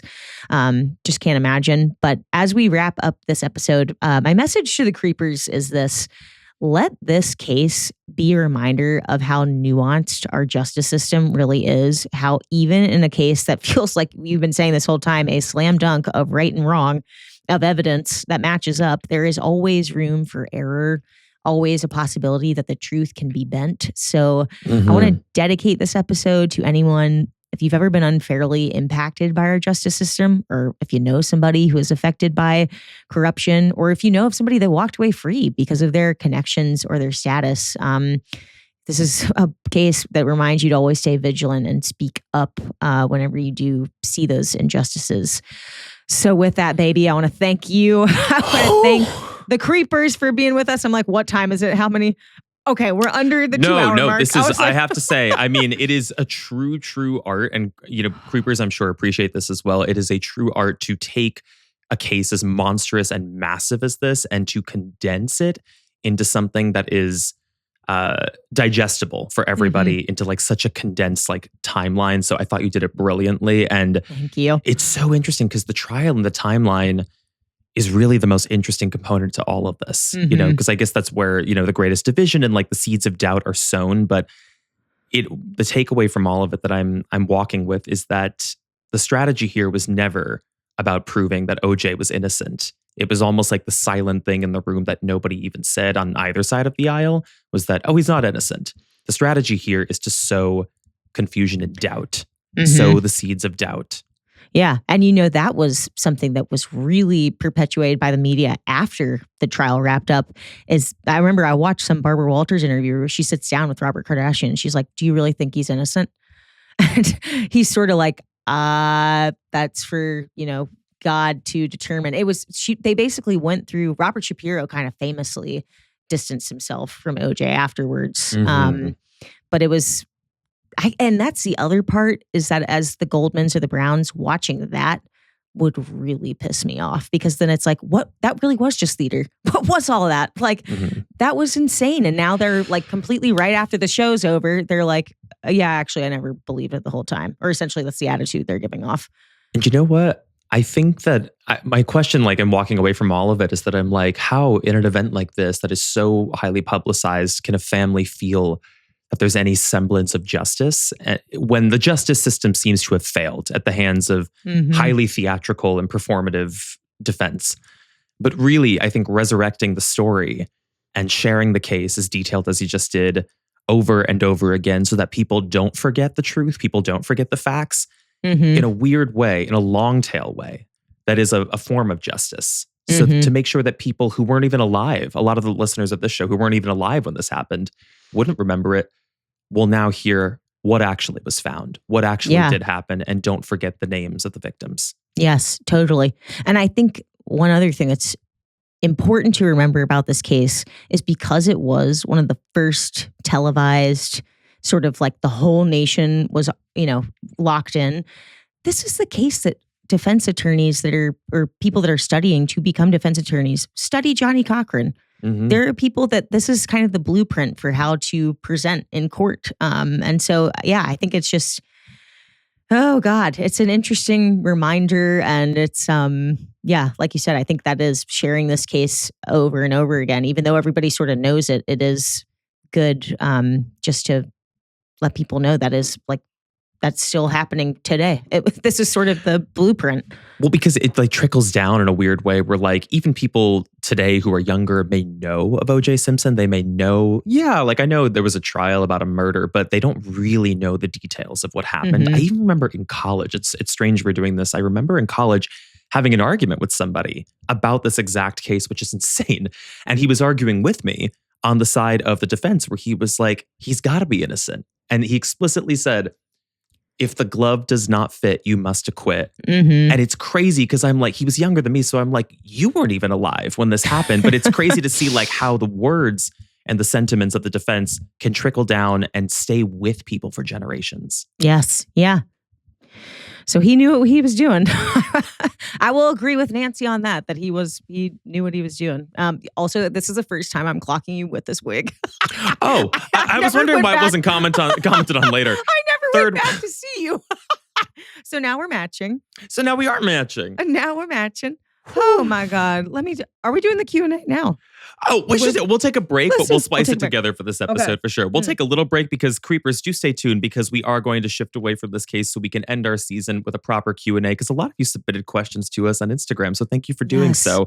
Stu and I will take a little break. I might do another wig change. Imagine at the end of this, I find my fourth wig, the wig I was supposed to wear in the beginning. Please. Maybe I'll put this on, honest to God. Oh my God. Well, Creepers, I want to say just really one more time, thank you so much for going through that whole case with me. Thank you, Silas. I know it's so much information, but we're so grateful we get to do this with y'all every single Friday. And we're so happy that you were here. You stuck around for all of season 4, and definitely check out Premium, because we will be recording some episodes shortly after this. But we love you, babies. And I guess we'll come back from a break. We'll be back from our break. Stick around for the Q&A, and we will see you in just a second. Bye, babies. I don't know what happened to that wig. I'm really concerned about it now. Can I show you? I tried to make this really like character. I tried with the wig. I was like, oh God, she's too curly. But the girl, Jenny, has these like 2 pieces that are like always right here in her face. And I cut these right before. And I was like, that looks like shit. Sorry, 19 seconds. We don't even get 20 seconds in. Wait, actually, let me put this wig on just so I can show you. Yes. It's such a bad wig. I couldn't even tell which side of it was the front and which was the back. So I had the back on when I filmed with it earlier. Let me just show you something real quick.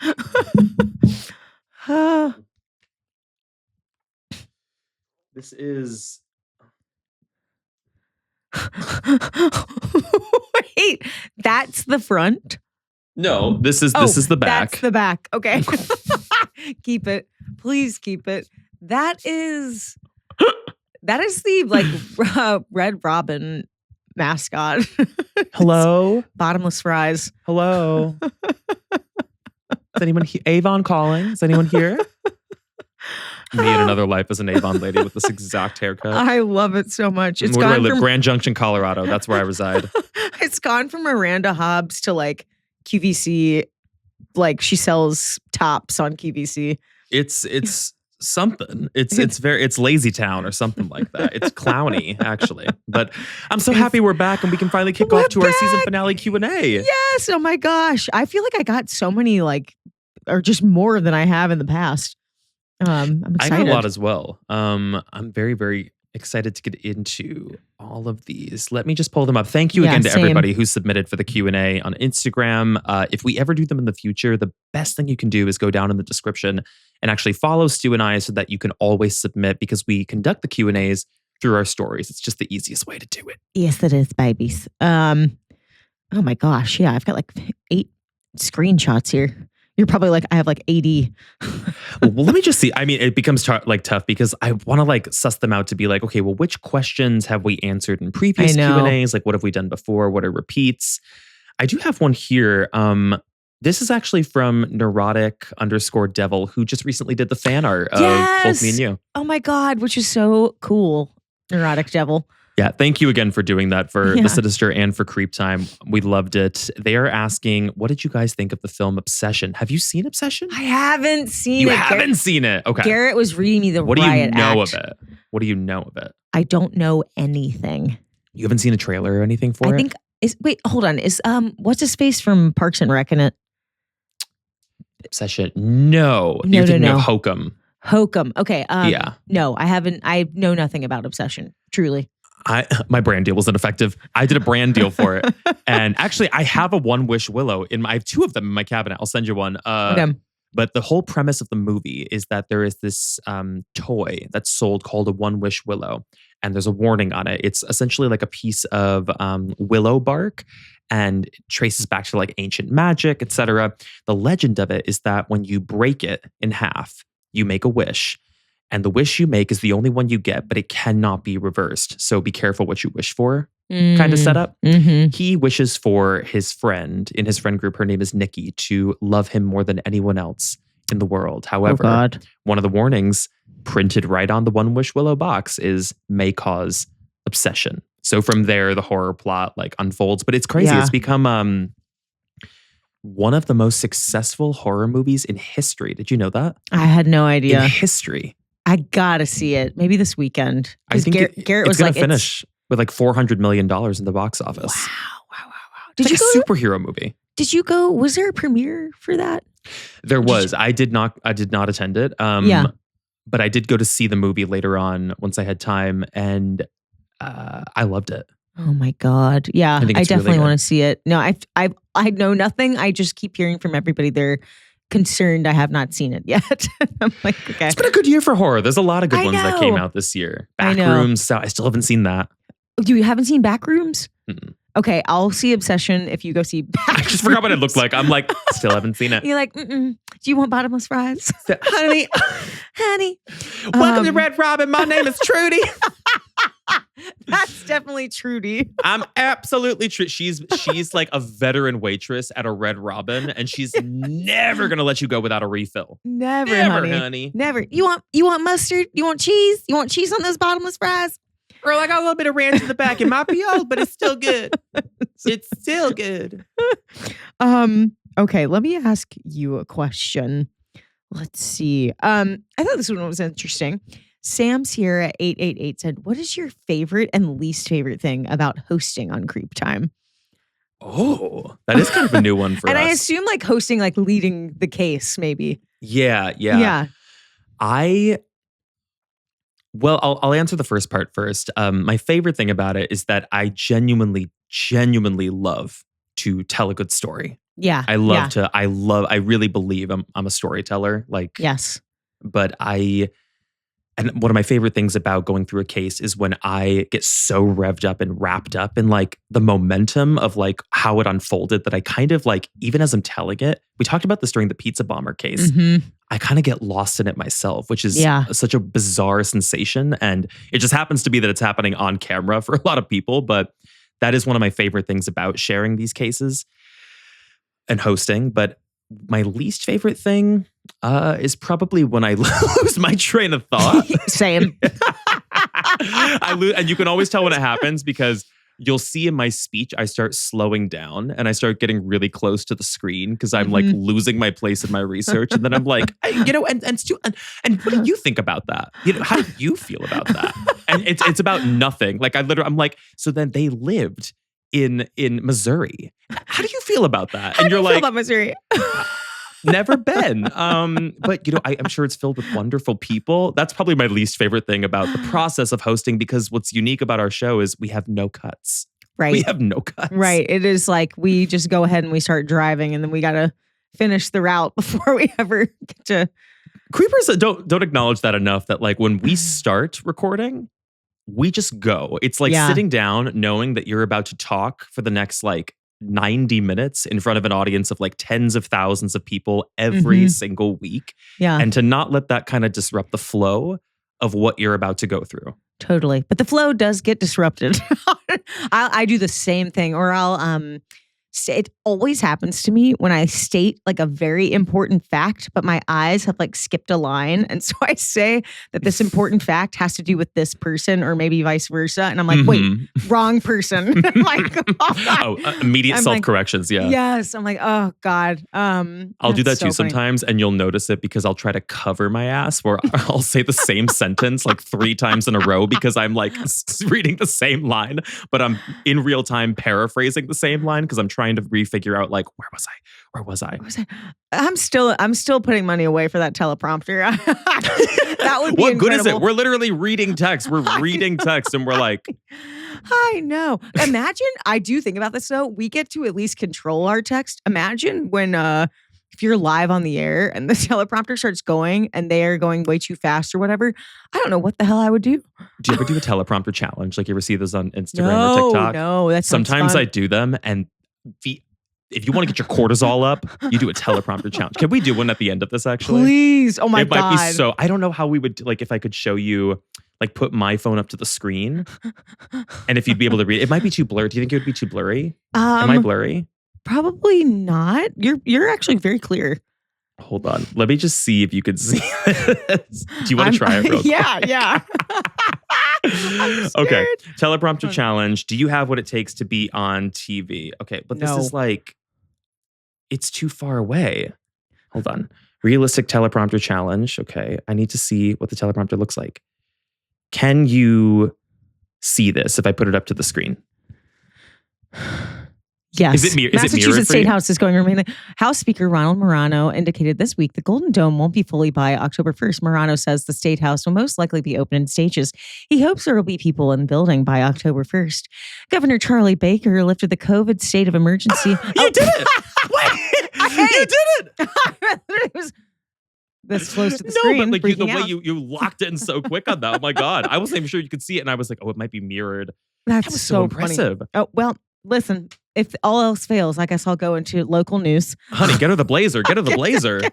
Oh my God. Wait, my and God. What is your favorite part about hosting? Favorite part about hosting? Quite literally is the research part, the learning part. It's the synthesizing it all that stresses me out. But it's I love, like for the OJ, I ended up watching the 30 for 30 doc. Have you ever seen that? Maybe a long time ago, actually. It's the one that like it won a bunch of Oscars. It was riveting. Like it's only 5 parts. Yes. And it was like, I just so enjoy the part where I get to like soak in the information. I felt the same way. I mean, I feel the same way with all of them, but like the big ones like Night Stalker, I love like going back and the learning. Yeah, you've gotten to touch some of the most like prominent and high profile cases in U.S. history. Yeah. And whether I like it or not. You got to. You got to, honey. Let me see if I have a question for you. Let's see. Oh, of course, the first one I land on is not a question for you. I'm sorry, but I will answer this very quickly. You mentioned in an old episode that you met Brad Mondo. LOL. Please tell us more about that. Very quickly, yes, this was years ago. I met Brad Mondo. I've been told we look similar for a long time, but I don't know that we really do. But I met him at a jellyfish industry event. It was kind of like a wrap party, and it was huge. And funny enough, that same night, one of the check-in girls was actually from my hometown, because she like looked at my ID and she was like, "You're from here?" And I was like, "Yeah." And she goes, "I'm from here. What street did you live on?" And then we were like, did you guys go to the same high school? That's what I was saying. I was like, "You go to this high school?" And she was like, "Yeah." We like never crossed paths. And it was just so bizarre, because I'm like, I have never, ever, ever anywhere in the United States, let alone Los Angeles, met somebody from my hometown. How weird. Oh my God. But I did meet Brad Mondo that night. He was there. I walked right up to him and I was like, "Hey," I was like, "My name's Silas." I was like, "A lot of people say that we look alike." And he was like, "Stop." No. I was like, we should get a picture together because people say we look alike. And he was like, "Sure, honey." There is a picture of that exists. He was like, "Sure, baby doll." You gotta find it. You should pull it up. I'm not even sure where the hell it would be. It has to be on Instagram or something. If I do find it, I'll put it on Reddit for sure. But remind me, is he into like hair? Is that his thing? He's the hair guy. Okay. Yeah. He's the hair guy. He's been around for a long time as like a creator. And he had this weird moment, if I'm remembering correctly, where he was like, there's another creator, and like they were making people think that they were together, but she's straight. And there was like this weird moment where like people thought they were dating. About that. Yeah, I am too. I was like, is this just like to stir up like online controversy where everybody was like, "Wait, Brad Mondo is straight?" But I'm like, the problem is like sometimes when you go too far with the bit, like it kind of lasts, because by the time they got to any resolution of like letting us in on the joke had run its course. So now we're all just kind of left in confusion where we're like, wait, didn't Brad Mondo come out as straight? Yeah. Is he straight? Of course, that's my last memory of him. And I don't follow him like at all. Oh, wait, I have a great one. Wait, Kelsey. I didn't even get to ask you a question. Okay, you go first. You go first. Okay. Kelsey Iachetta, who always asks, "Hi, Kelsey." She said, "If you and Silas got arrested, what would it be for?"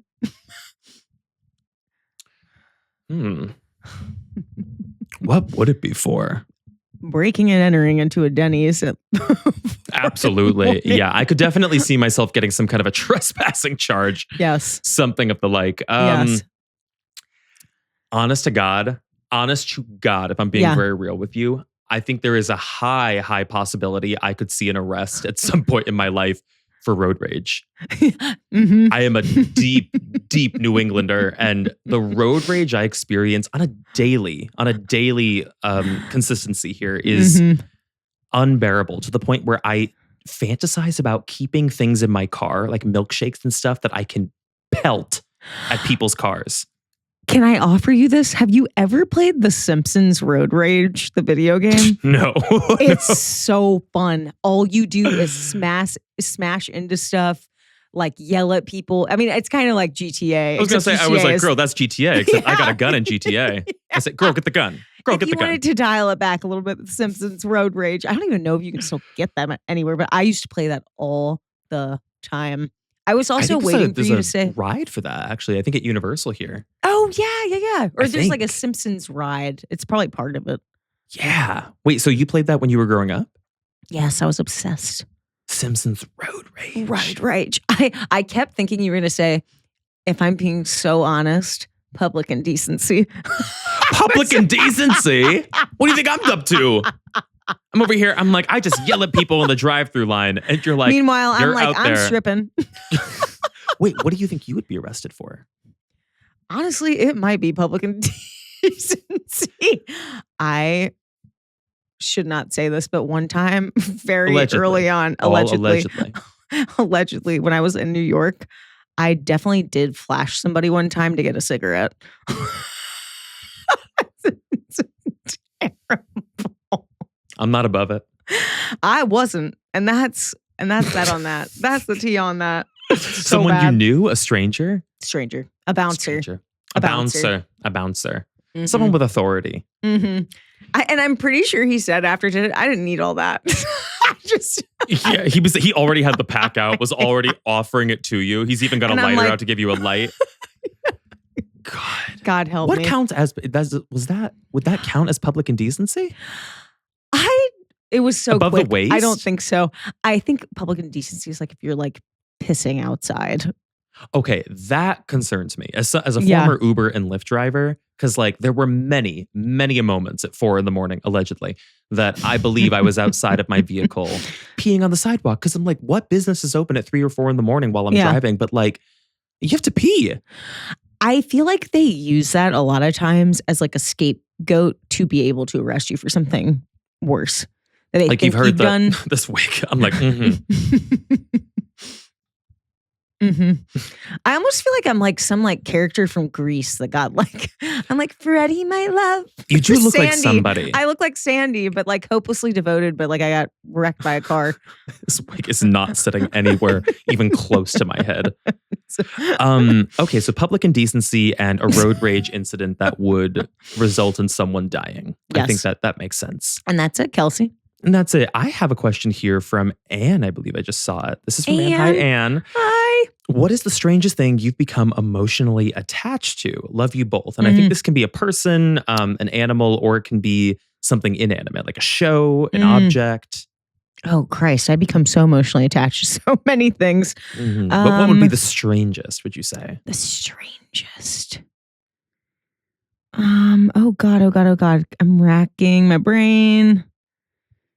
Trying to think. Perhaps I'll do a wig change in the middle of this. Oh my God, this is really hard.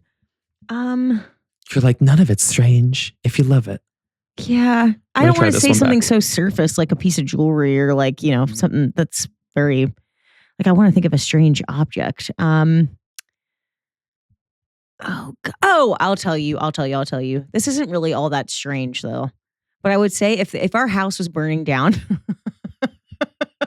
Now this woman's name is Crystal. She works at Crystal's. Oh wait, I think you're muted. She is a local office clerk, I feel. In Appalachia. Someone. Yeah, absolutely in Appalachia. Yeah. And she's got a past in this town. She definitely does. But she's sweet. Oh yeah. She's a barfly. You can always catch her at the local watering hole.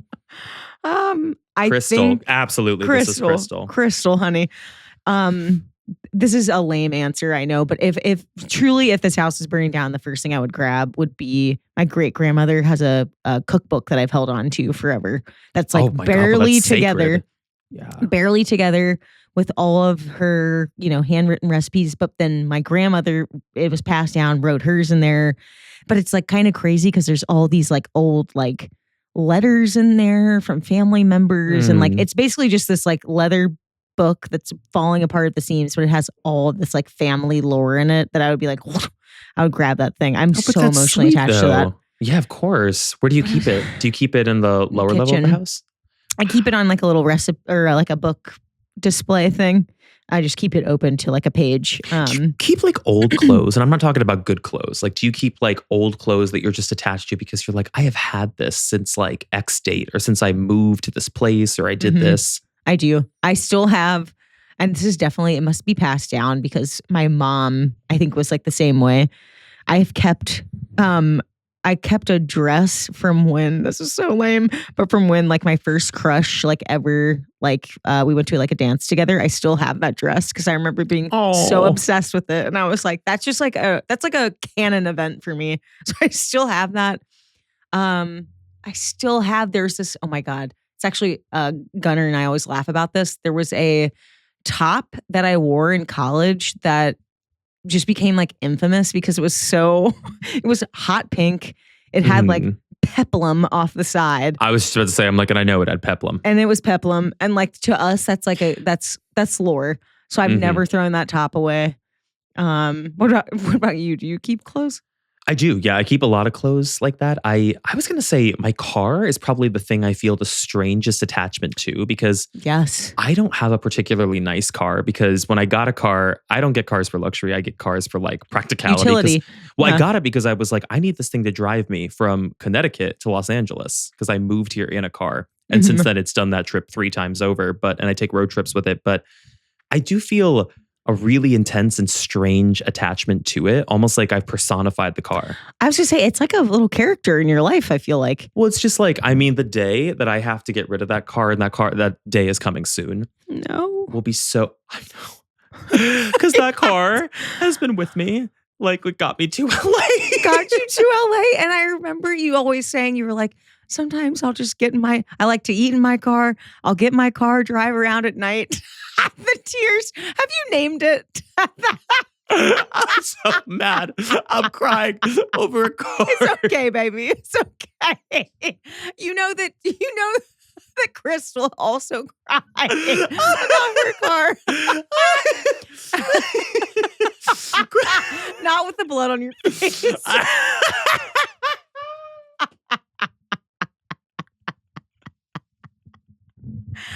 This is exactly I'm about to cry. Is Crystal blood streaming down her face?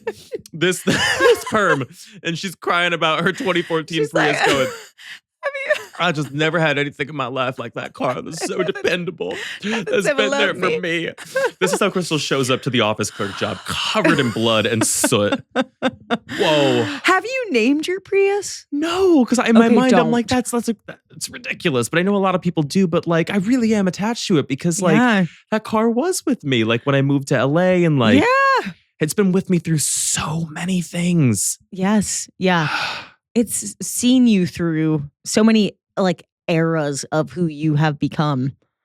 Yeah, truly. It's been with me like since college. Yeah.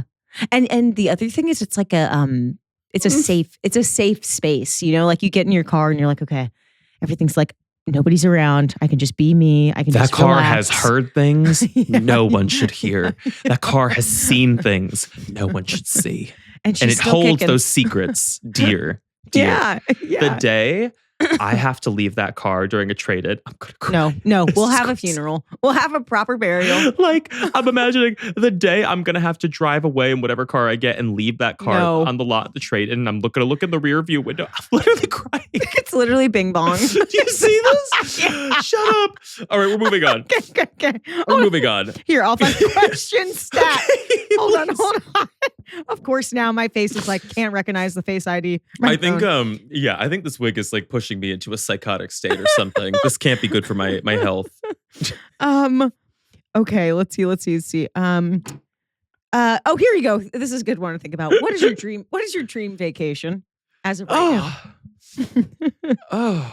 As of right now, I'm really, really fantasizing about Thailand. Yes, and you've God, what a hard pivot. I'm crying about a car, and then I'm like, well, as of right now, since the most recent season of White Lotus, I'm really seeing Thailand in my future.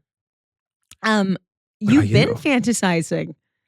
Oh, I'm fantasizing. I know, constantly. You got to get there. You got to get there. You know what's truly holding me back from it? One, if I go, it's a time commitment of like, I would not want to go for like 2 or 3 weeks. I want to go for a while and really, really like relax and explore and immerse. Yeah. And like learn. But I'm devastatingly terrified of that plane ride.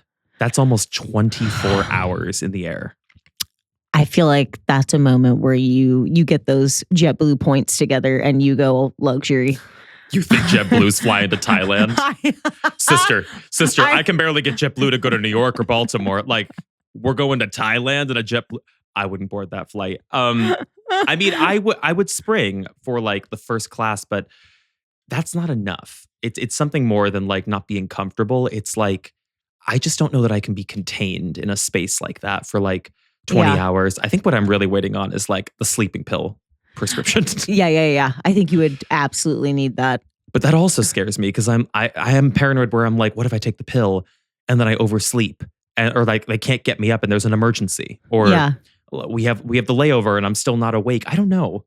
You know what? I've heard friends of mine that have like, not that you have flight anxiety, but that you just don't want to be in a confined space for that long. They will book a trip like that, but they will do purposefully like a stop in like Europe or something.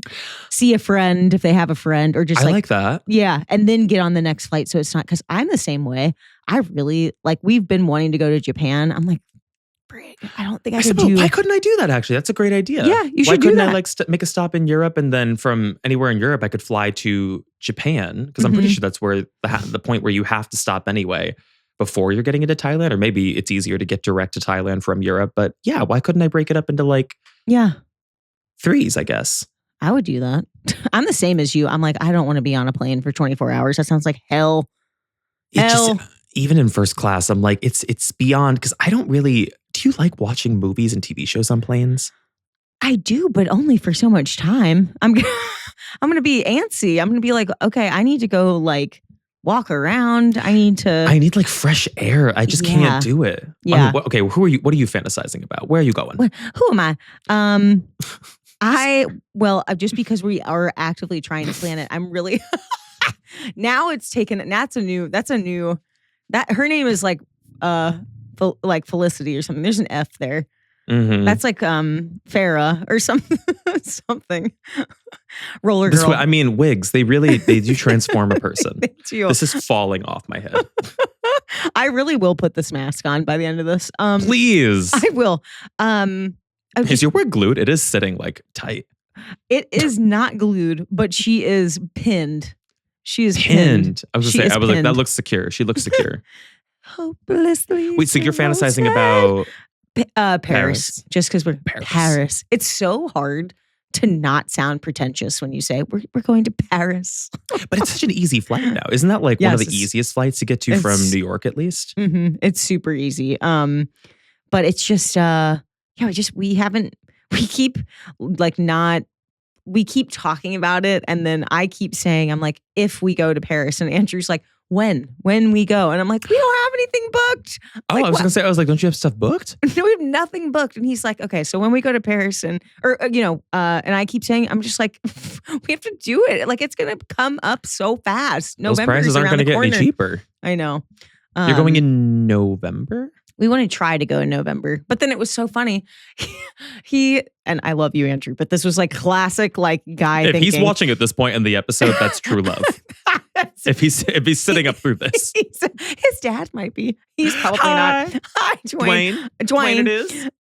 Actually, one of your characters with these wigs was a Dwayne. Which one? I don't know. I think maybe the very first wig. If you had that thing in a ponytail, that could have been a Dwayne. But what was I saying? My little brother John is obsessed with this band Geese, and we were at a concert, and then Andrew he was like, oh, Geese is coming, buys tickets for me, Andrew, and my brother, which is so sweet. He was like, I'm just gonna get these.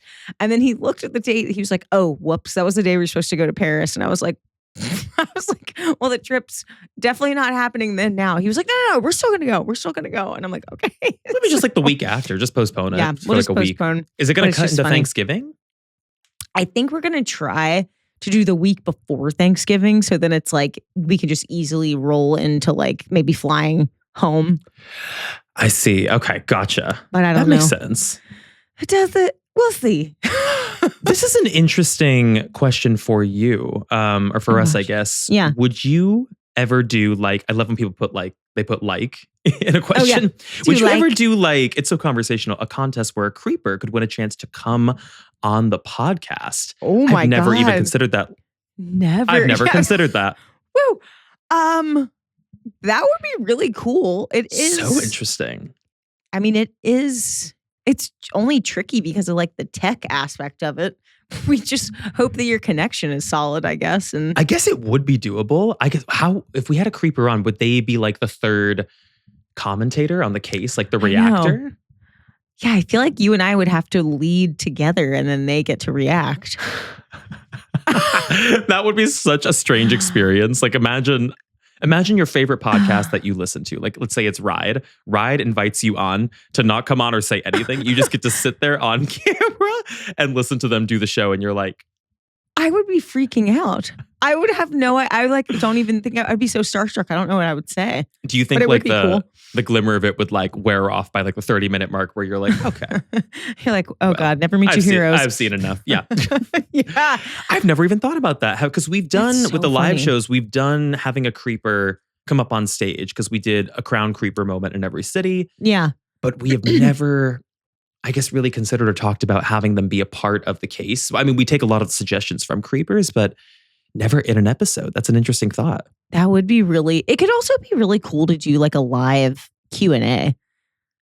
Like instead of this format, like we come on and then we do, don't they have, I guess that would be more of like a live stream and then people can like ask questions. Yeah. It's tough because we record in the middle of the day and I'm like, people work, I guess. Yeah, exactly. We did do that in every city though, on the road, on tour. We did a live Q&A in every city, which every night we just never know what's going to happen.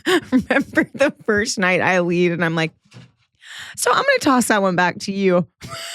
Every question. What was that? What was our second show? Was it Sacramento?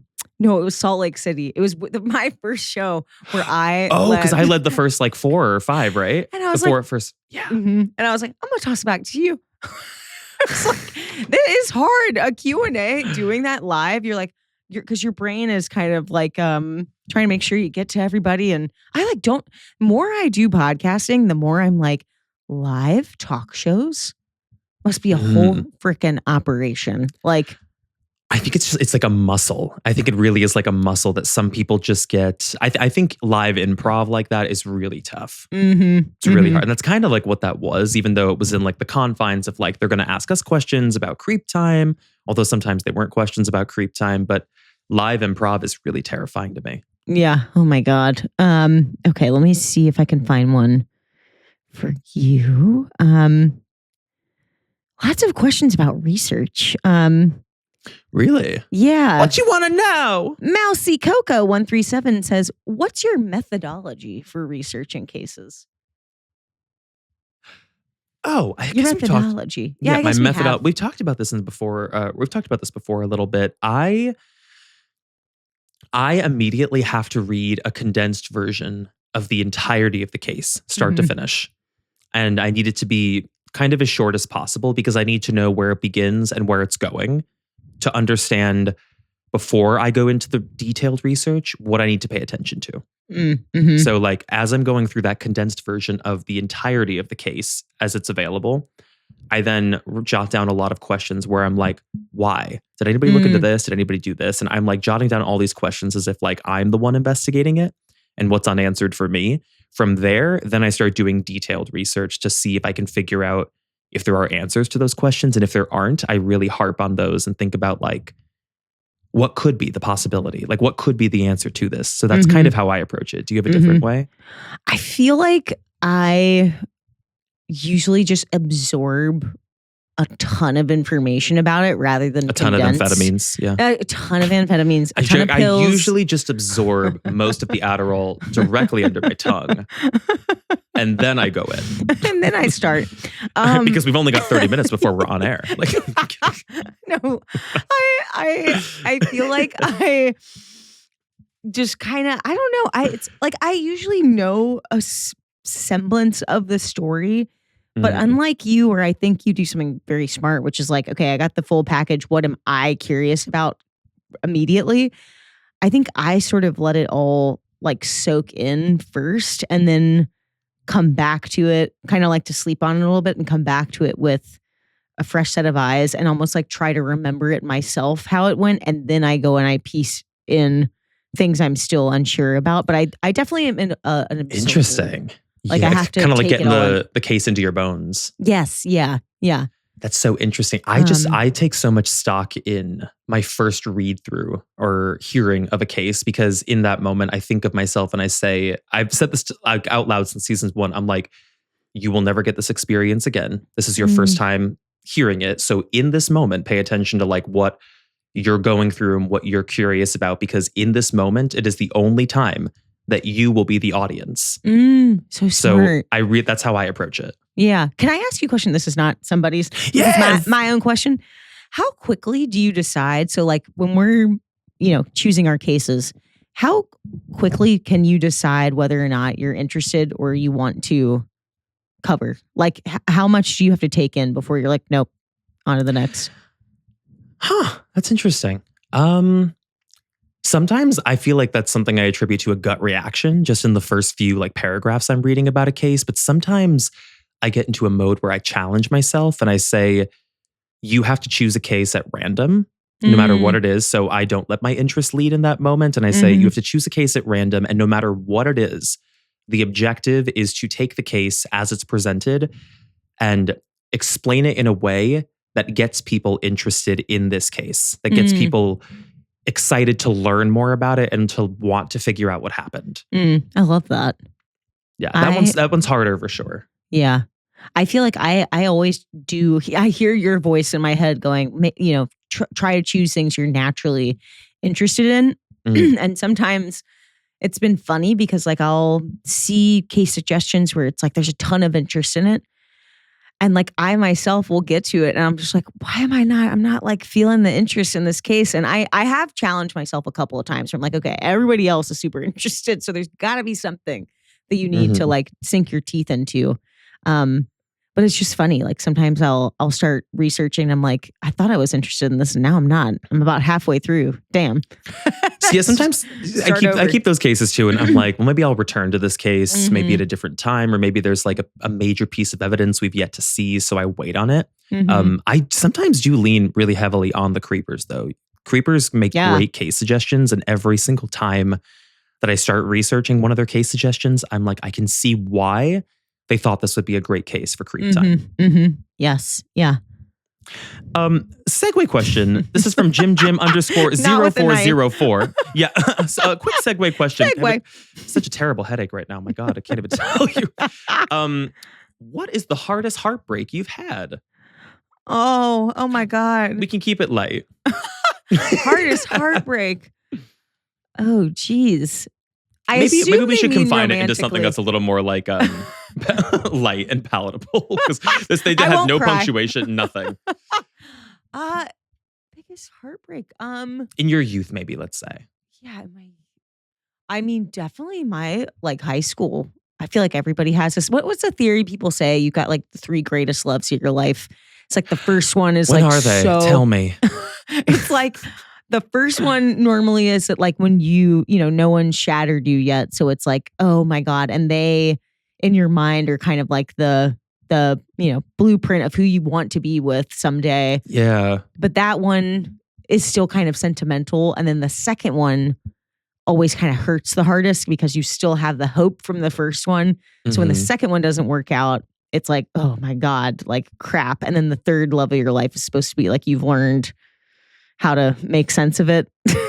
I'm like, this is a flawed theory. But no, but I think it probably rings true for a lot of people. Yeah. I mean, I think, my high school love was like, and we're still very good friends, but like there was a moment where he started seeing somebody else and I've told you the story where I said, you are a monster. Oh, we need to do a reenactment of that later on. I literally, in this outfit, you are a monster. A monster. Crystal, she would have had your back. She would have been your drinking buddy for that. She would have been like, get in the car. Would have been your drinking buddy for that, I can assure you. Mine also, I think, happened in high school. Yeah. And I think it was, and I know it was true heartbreak, and I'll tell you why, because I started playing Adele during the come down process. Honey, I was 17 and I look back on this and I think to myself, I'm like, that had to be like puppy dog love or something. Is that what they call it? Puppy love? Where you're like, puppy love, yeah. You're just infatuated. And I really like became obsessed with this person. And then it did not end well. And I remember being in my bedroom crying, just like the movies, listening to Someone Like You. Of course. And just thinking to myself and literally saying it out loud to the sky, to the ceiling, being like, never mind, I'll find someone like you. Meanwhile, your dad comes in. Silas, dinner in 5. Yeah. I'm like, go away. That was my parents. My mom was always very like, it's going to be okay. Get the tears out. My dad would be like, tears out. I love that. Yeah. My dad would be like, screw him. Come down for dinner. Like he just screw him. He was like, get over it. Creepers, let us know what your first heartbreak was. Yeah, or your hardest heartbreak. First love. Sometimes the first is the hardest because you've never felt that before. The first cut is the deepest, baby. First, okay, let's see. Oh, here's one. WDW Jonah Nashville says, would y'all ever join Cameo to make videos for creepers? Oh God. Have they hounded you? Hell no, they don't know who I am. But you're on CreepTime. They know who you are. I don't think so. Well, you know who used to work for Cameo. Who I do. I cannot say. Okay, yes. I do remember this. I seriously considered it recently because I've been approached by them like a number of times, and I'm like, what would those look like? Would I really want to do that? But what's steered me away from it, in all honesty, is I think about the way that I use Cameo and the cameos that I purchase for friends. And it is never, ever, ever to glorify the person that I'm getting a cameo from. It is to deceive them with my lying prompt about like the craziest things that are happening. I tell them my friends have just gotten out of prison. I tell them my friends are on their third child and that they just lost their job at the Arby's. Like I give them crazy prompts and the celebrity becomes the butt of the joke in that. So in that way, I'm like, I just don't know that I would do it. I know. That's so funny you say that. I wonder if they ever planned when they were designing Cameo as a concept, if they thought that was going to be kind of the bread and butter of it. Or I wonder if they know now, the people that invented it. Maybe. I mean, I think the people that do the best on there or probably get the most solicitation would be people who are already thought of as camp or like in the vein of a joke. Like the Housewives do exceptionally well on Cameo for a reason.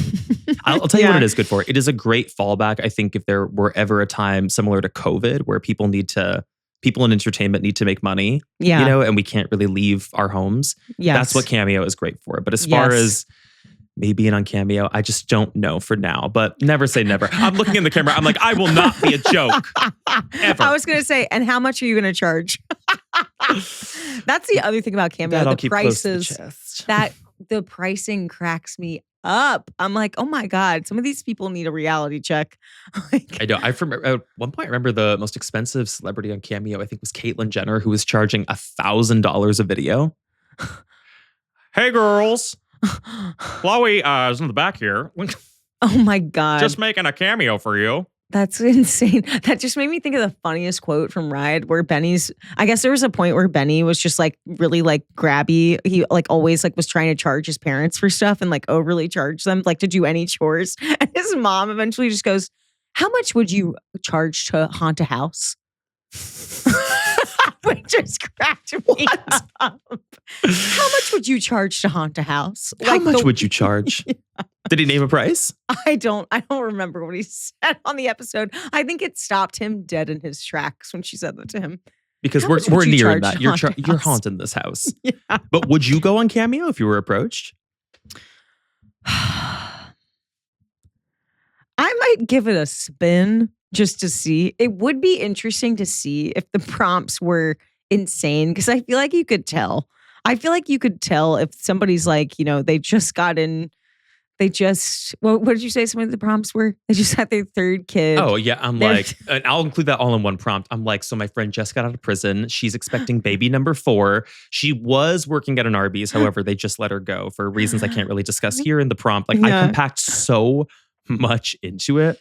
Scott got me one from one of the women from MILF Manor and told them that I was in a relationship with my manager at Dunkin' Donuts, who is a MILF, and I needed sex tips from this woman. And she certainly did give him. Of course. And she made a lot of like donut euphemisms. And I said, and that's money well spent. Oh my God. I was about to ask you something, but I think it was totally somebody else is telling me, somebody on Cameo, that somebody died. It's not somebody from MILF Manor. Someone died? Yeah. Wait, who? On Cameo? On Cameo? I shouldn't say. I should say it off camera. Okay. I'll say it off camera. Say it off camera. It's like, I won't. Okay. Wait, can I ask you a question real quick? Yeah. Did you say who that question was from? Is it MDW? MDW? It was MDW Jonah Nashville. Yes. That's a name. This is from Melissa_Contino 1819. 1819, the year I was born. Melissa, yes. Hi, Melissa. It says, besides After Dark, what is your favorite way to wind down after researching a case? Rules. Not allowed to say Housewives. Okay. I pretty much walk every night. I take a nice walk. You do take a regular walk. Yeah. And especially like after researching or after like typing for a long time, I'll go and I'll just take a walk around the block and I'll listen to a totally different genre of like a podcast or something. Just totally take me out of research mode. Because I like to absorb, I can just spend too much time like taking in too much information to the point that I have like analysis paralysis where like I can't figure out where I want to go next with the research. And so I'll sometimes like take my not midnight walk, but it feels it's like midnight. Midnight sun. She goes walking after midnight. But I'll go at like 9 and I'll just walk around. And I've been really into this podcast called The Curiosity Shop. That's like about Curiosity Shop. Yes, and it's kind of. I know a lot of people are probably gonna like roll their eyes because the people that host it, it's Adam Grant, who is like, it's all the books you see in the airport. That's like, Atomic Habits, What to Do. They're like self. Oh, that guy, yeah, yeah. But they'll pick a topic that's something. It's normally like, so it can either be like they were doing one the other day that I found so interesting about like should like AI be used in like commencement speeches or something. It was like just like very random topics, but they'll go kind of riff about just kind of philosophical stuff or like, and it just kind of takes me out of it completely. And my brain just like turns off, which is nice. It's kind of nice. That's nice. Do you listen to them as you're sort of drifting to sleep as well, or do you not do that? I don't usually ever, when I go to sleep, it is like lights out, I'm in the bed. So it doesn't take you a while to like kind of wind down. Yeah. I was so nervous I wasn't going to be able to sleep last night. I indulged in my temazepam. Oh, good. And let me tell you, I had a hard time getting up this morning and immediately had to go into this. No. So. What's the quote from White Lotus? Speaking of, where she goes, I don't have my lorazepam, so I guess I'm going to have to drink myself to sleep. I Good relate. Night. Good night. And a glass of wine. You know what I do? Because I don't know when you usually finish up research, but I tend to finish very late at night. And I've realized that once I'm done, I actually tend to take a shower. And I don't know why I do that. I thought you were going to say take a Yeah. Oh, sorry. 47 minutes. I'm sorry. Here, I'm going to mark that down right now so we don't forget it. Oh my God, you're good. 19 seconds in and 47 minutes. We didn't learn the lesson. That's so funny. I take a shower. Taking a shower is so nice because it's like you kind of let it all roll off. Well, that's how I think. Yeah, maybe I'm realizing that I'm not sure why I had an inclination to do that, but I take multiple showers a day, which is crazy. Do you really? Yeah, because I do cardio at home and I sweat like a mother, and so I have to shower after that. I can't not. Yeah, but I also. I need to like take a shower in the mornings a lot of the time. It's just always been my routine. So I usually do take I think that's kind of normal. I'm standing by it. You should actually, that's funny because I was listening to their podcast and they were saying that you are basically the scum of the earth if you don't take a shower before you get in bed. And I was like, I never night shower, like ever. It's rare. I guess I do after research. I guess sometimes I'll take a night shower. On self-tanner days, obviously shower is necessary. Yeah, of course. I had a roommate who told me, she got me into this habit one time. She was like, oh, I don't always shower before bed. She's like, but I always wash my feet. And I was like, what? And she was like, yeah. She was like, I always wash my feet before I get into bed. And I was like, oh, well, what do you mean? She's like, yeah, just turn on the shower. I put each foot in the tub. I soap them up just like I would wash my hands. And then I step on the bath mat and I just do a quick like dry and then I hop into bed and I'm like, wow. I'm like, you're like the prime person for a foot fetish lover. Yeah. Oh my God. Yeah. I mean, we all should do that. I mean, our feet are disgusting. Yeah. They're not especially great. Mine with the nail. We're fighting tetanus over there. Possible. What did I say? You were like, I can't go to get a pedicure. And I was like, wart. You were like wart, fungus. You were like riffing. Ingrowns, you tell me. You tell me what's going on. I think it's finally healed, by the way. I think I could. Is it? I think so. I think I could finally go get. I say this and I look at my hand and I've got like blood on it. I was like, what is that? And then I was like, oh God. No, I'm forgetting what we look like. Yeah. Wait, I have a question here actually. Yes. Sorry, I know I just asked one, but I wanted to ask you a follow-up. This is from Freya Thompson. Freya, baby. Freya. Which case has been your favorite of this season? Which case? Premium or otherwise. Now I got to pull up the season. I know. I'm like, hold on. I mean, I will say, and this is not just because it was top of mind. I thought Pizza Bomber was freaking phenomenal. As a listener, I was like on that ride, like you were talking about being on the ride. I was fully there with you, which is just as fun for me as it is for you when you like get into it. I mean, that's just an insane case. It's so as nuts. Is. God, there were so many. Oh, you know what? Okay, this might have been my favorite actually. It's between these two. I think mine was, I'm trying to find the name of it actually so I can give you the correct.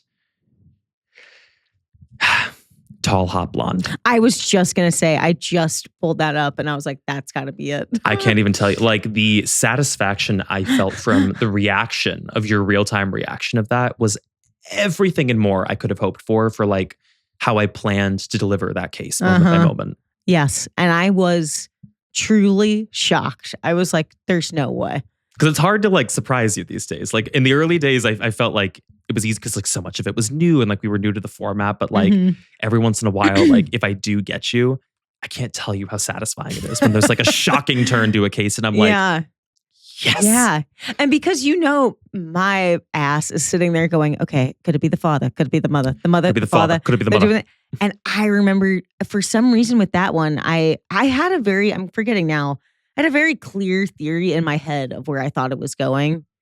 And then when you said it was just absolutely. You might have to bleep that out. Oh, why? Oh God! It might be a spoiler for anyone. They already listened. No, I was like they might hear this and be like, oh, I got to go back and listen to that episode. Okay, I'll bleep that. Maybe just bleep that out. 52 minutes in. But, sorry, babies. Spoiler alert. It's crazy because getting to like a reveal like that, I remember how hard my heart was racing because the whole thing I'm saying to myself, I'm like, don't mess it up, don't mess it up, don't mess it up and like blow it.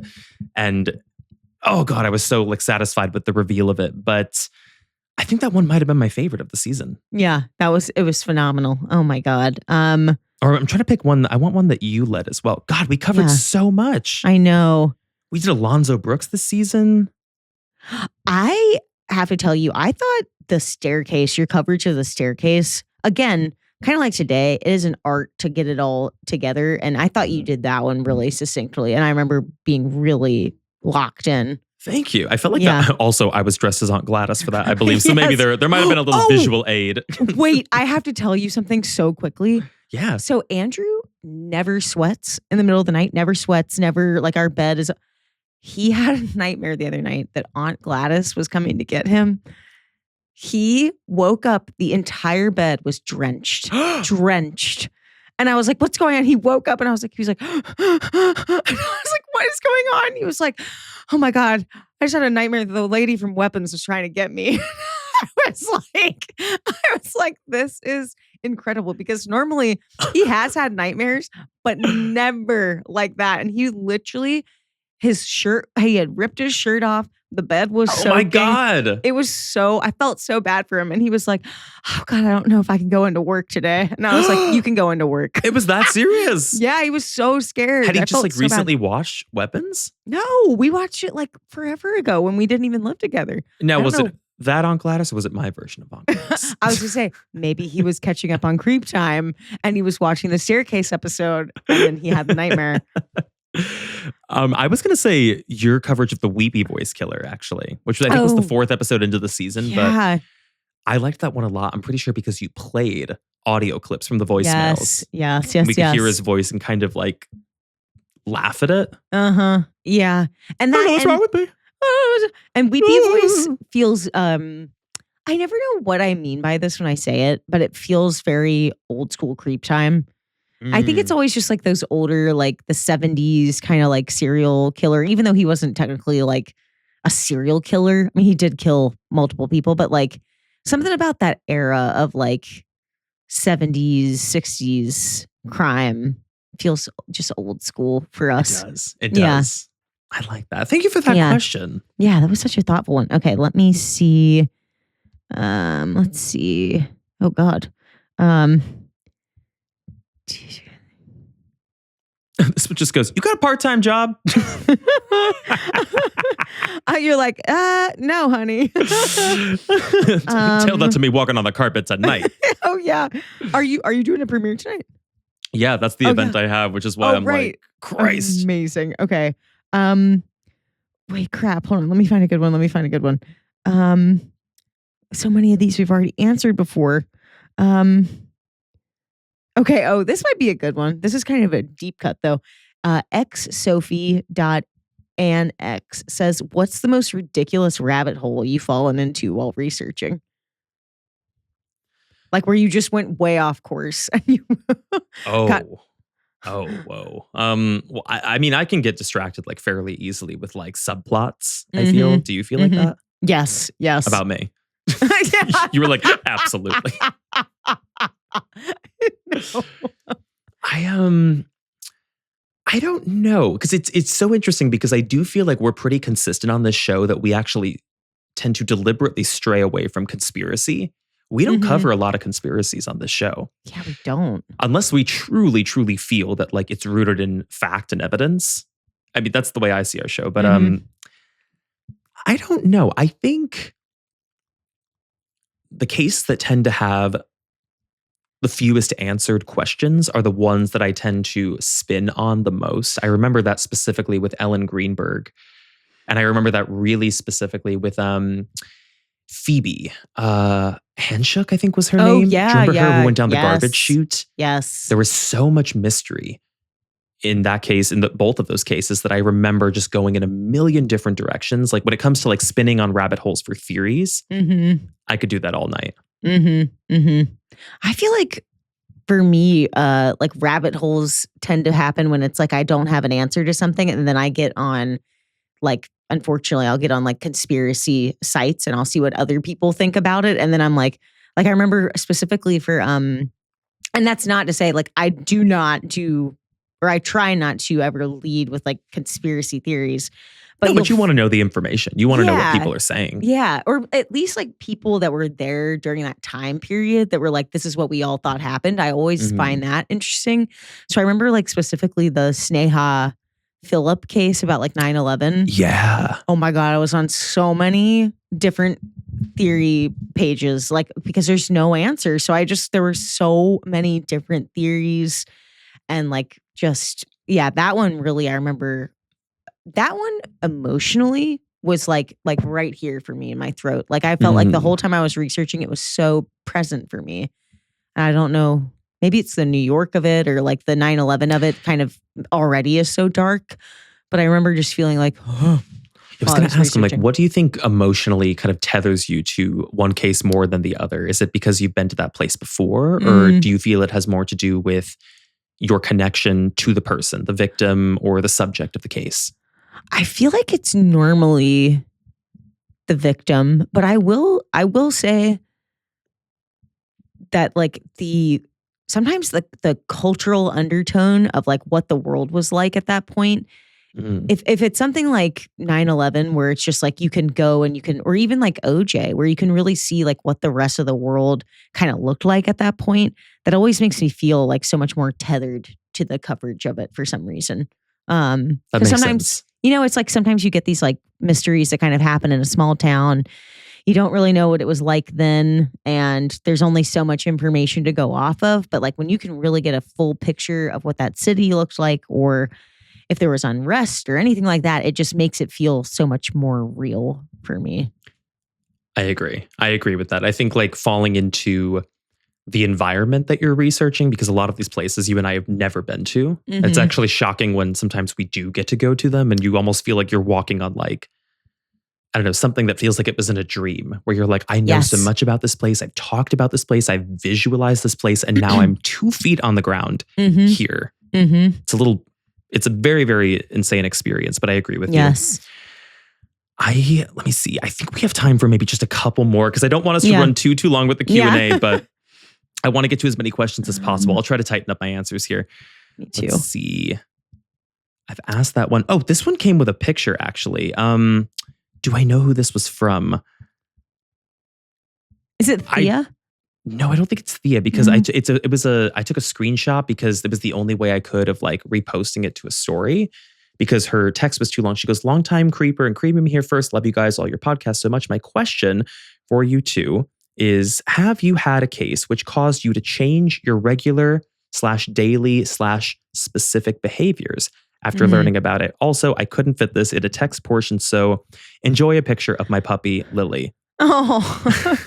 I wish I had your name, but your puppy is very, very cute. Oh, So oh my God. Yeah, let me see. Oh my God, what a precious. Like that little baby. God. A little baby. Almost look like a little pit bull mix or something. I know. What an interesting question. A case that has made you change your daily habits. Habits or behavior.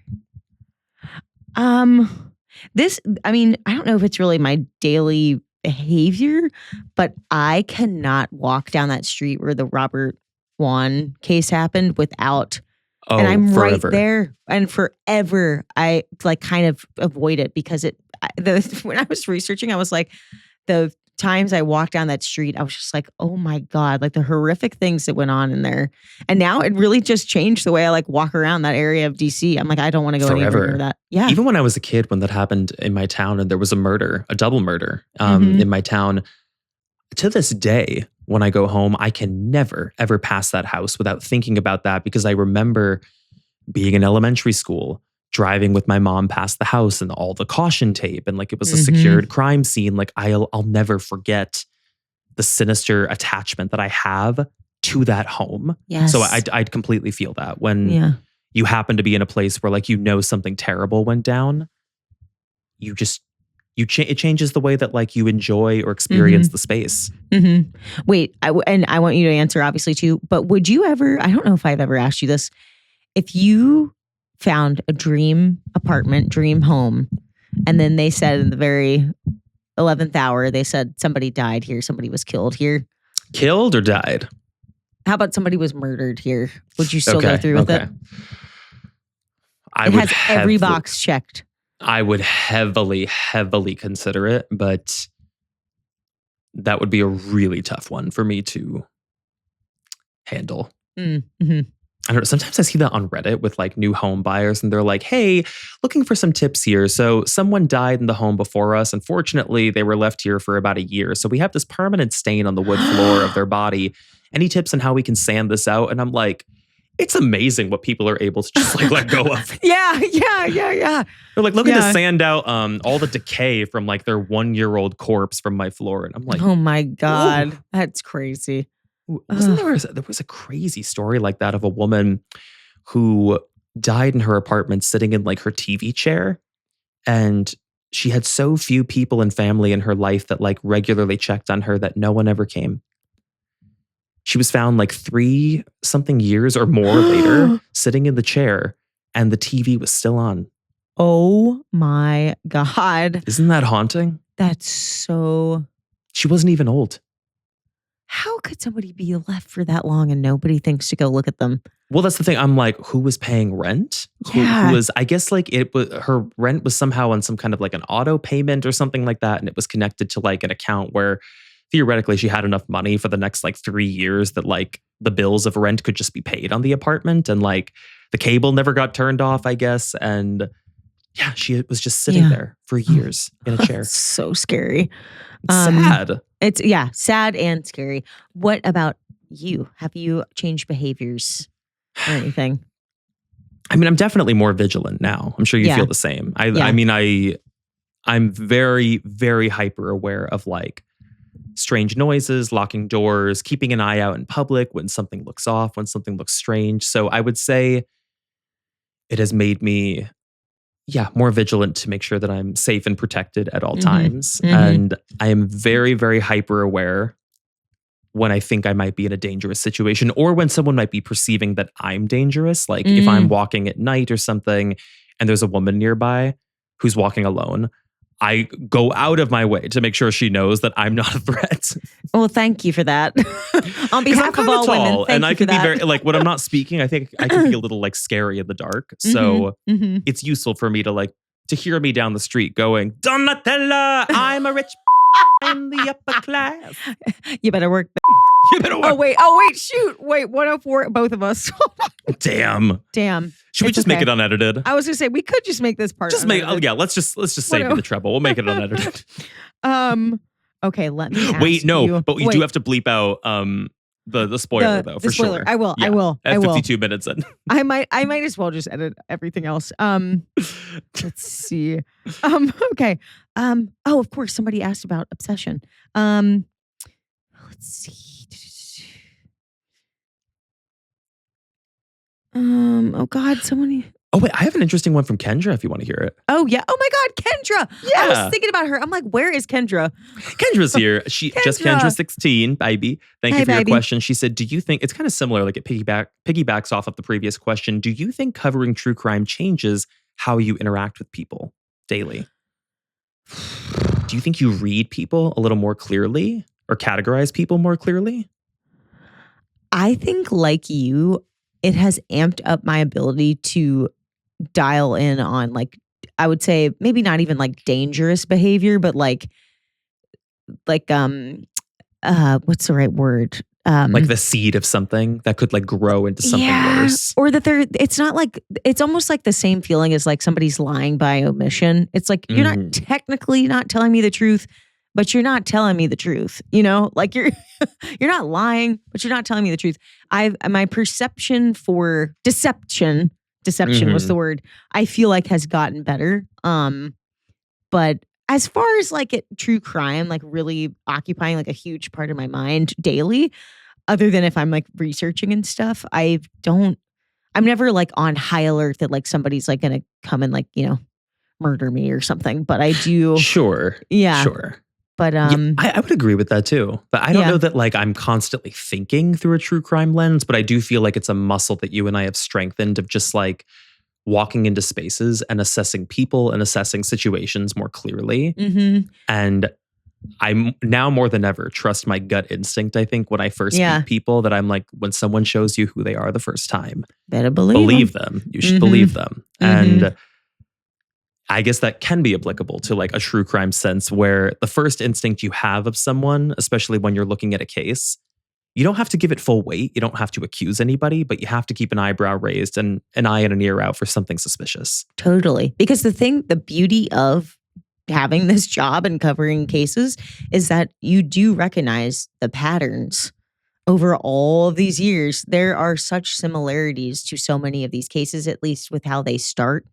Like the inciting incident. And so I feel like with that, like I'll see that, I feel like in real time, where it's like, not that I have anybody like this in my life, but like I've hear of, people having rocky relationships or, potential what's going on behind closed doors. And it's like, that's never going to bode well. And then sure enough, some altercation happens and it's like, and everybody's shocked. And you're always like, the writing was on the wall. It was there. Especially for like disappearances too. When like we've seen that with like young men and women who sort of like spiral in their early 20s and like run away, try to like escape, go on the road. Like that has felt consistent in the way that like I assess like younger people in my life that I know, in making sure to check in with them and making sure that like you give appropriate seriousness and weight to when they're going through something and they show you a little bit of that. Know that there's probably more under the surface to pay attention to. Yes, agreed. Okay, I found a good one, and maybe this could be our final, or maybe we'll do one more. Sure. Low Last Jacques says, Lola Jacques. Thoughts on inviting a forensic psychologist or behavioral analyst as a feature on an episode? To assess us. Wait. Now that is premium content. Oh, and you know what be Bob and incredible. Monet do on their show, which is crazy because they have like a long time like bit of like bickering. They had a therapist on and did a group therapy session live on their show. Oh my God, and got very real. God, I can't stop swearing. Oh my God. Hold on. 109. I'll text 109, you if I sorry. decide. No, I'll just text you. I'm sure I'll, honestly, now that I like edit Southern Gossip, I'm sure you feel this way with The Sinister. I'm like, okay, editing is like, I can knock this out much quicker than that. So that's fine. Okay. Yeah, I mean, at least because this one has like no cuts or anything. I feel that sometimes. Like when I do like a YouTube video or something that has a lot of cuts, I'm like, this takes forever. Yeah. But yeah, they did a group therapy session. They had a real therapist come on. They had to do like the legal disclaimer of like, this is for entertainment purposes only, but he's very clearly like really conducting a therapy session between them. Yeah. And they just got really real and like it uncovered a lot. And what was interesting, because it reminded me of the behavioral analyst portion of this, he's like actively pointing out like routine behaviors between the two while it's happening. Okay. So fascinating to watch. So yeah, I think I'd be open to it. Yeah. It might be at our expense. I was going to say, I was thinking they probably would want it to be. Oh yeah, it'd be about the case, not about us. Right. Like, of course. It could be about us if you. I'm like, so when you and I are both going to trial for murder, I guess it would be interesting to have someone on. I mean, hey, assess me. Yeah, I feel like we both love the psychological aspect of things. I think that would be fascinating. I wouldn't want to have them on for just like a standard interview. I would actually want to go through a case with them. Yes, 100%. I would or a trial even. That would be really interesting. Yeah. I was trying to think of a good case that I would be like, walk me through this. Even OJ, I think would be amazing. Yeah. Oh my God. Yes. Oh my God. Especially like a legal expert in that case, just to point out every flaw. Although I felt like you were doing that. I felt like you were like, what? And that's what they pointing out. I felt like you were. It was Silas. That was Dean coming and from Dean. a past life regression where I know. In the late 1800s, I must have been some kind of like prosecutor or something. I know. It was kind of amazing. Yeah, but I will say just to the creepers, because I feel like they're always like, why don't you guys have guests? It is hard. It's hard to do. It's hard. It is hard to do, especially like not being in person. I feel like if you and I were sitting down live with someone just to feel the energy and then make sure the technical, everything is set up and then you go, that's so much easier. But the fact that we're remote, that we have to remote in, somebody, that always makes it tough. But there's a delay. It's interesting. I was just talking to a friend who shall remain nameless, but also works in the industry in true crime. And she hosts a podcast in a group format. There's like 4 or 5 of them. Oh my God. And they do it virtually. And she says it's a nightmare. I can imagine. She's like, it's not even like a technical nightmare. She's like, it's just a conversational nightmare because everybody is constantly trying to elbow in. There's only so much time in an episode. And You're they're muted. just trying to. Can you imagine? No, I'm kidding.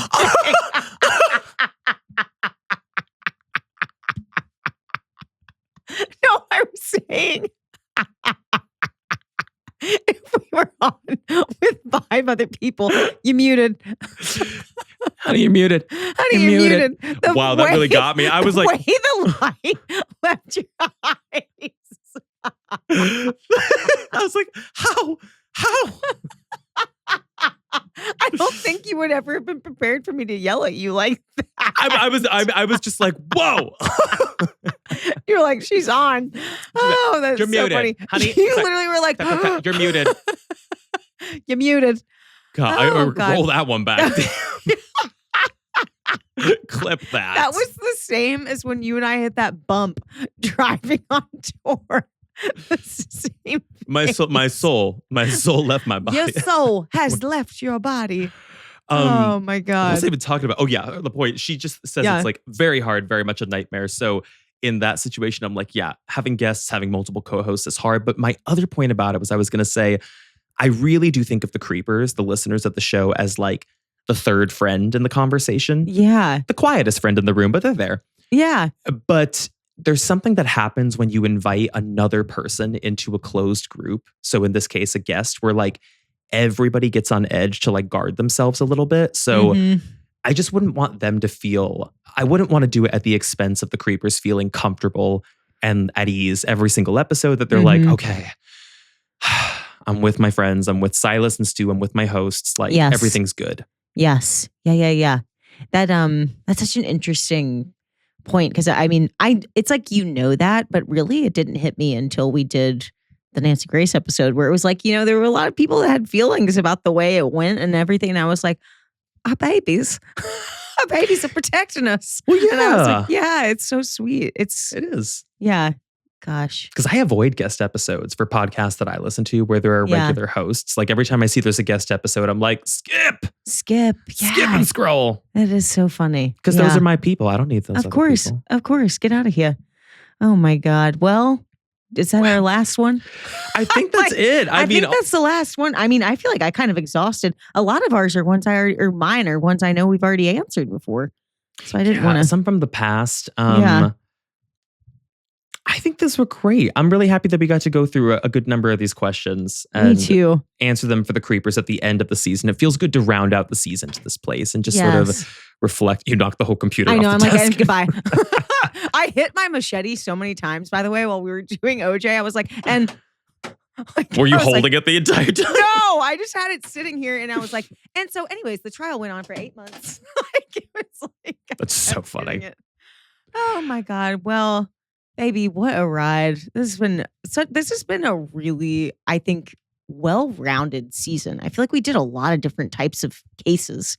We did. Yeah. And big cases, some big hitters. Yeah. And babies, we'll still have premium. We'll still have them cooking throughout the summer. So stick around. Make sure you hit that notification so that when we come back, you officially know. And with that, I guess we'll just say goodbye. And good luck. Good luck. Bye, creepers. Have a great summer. See you next season.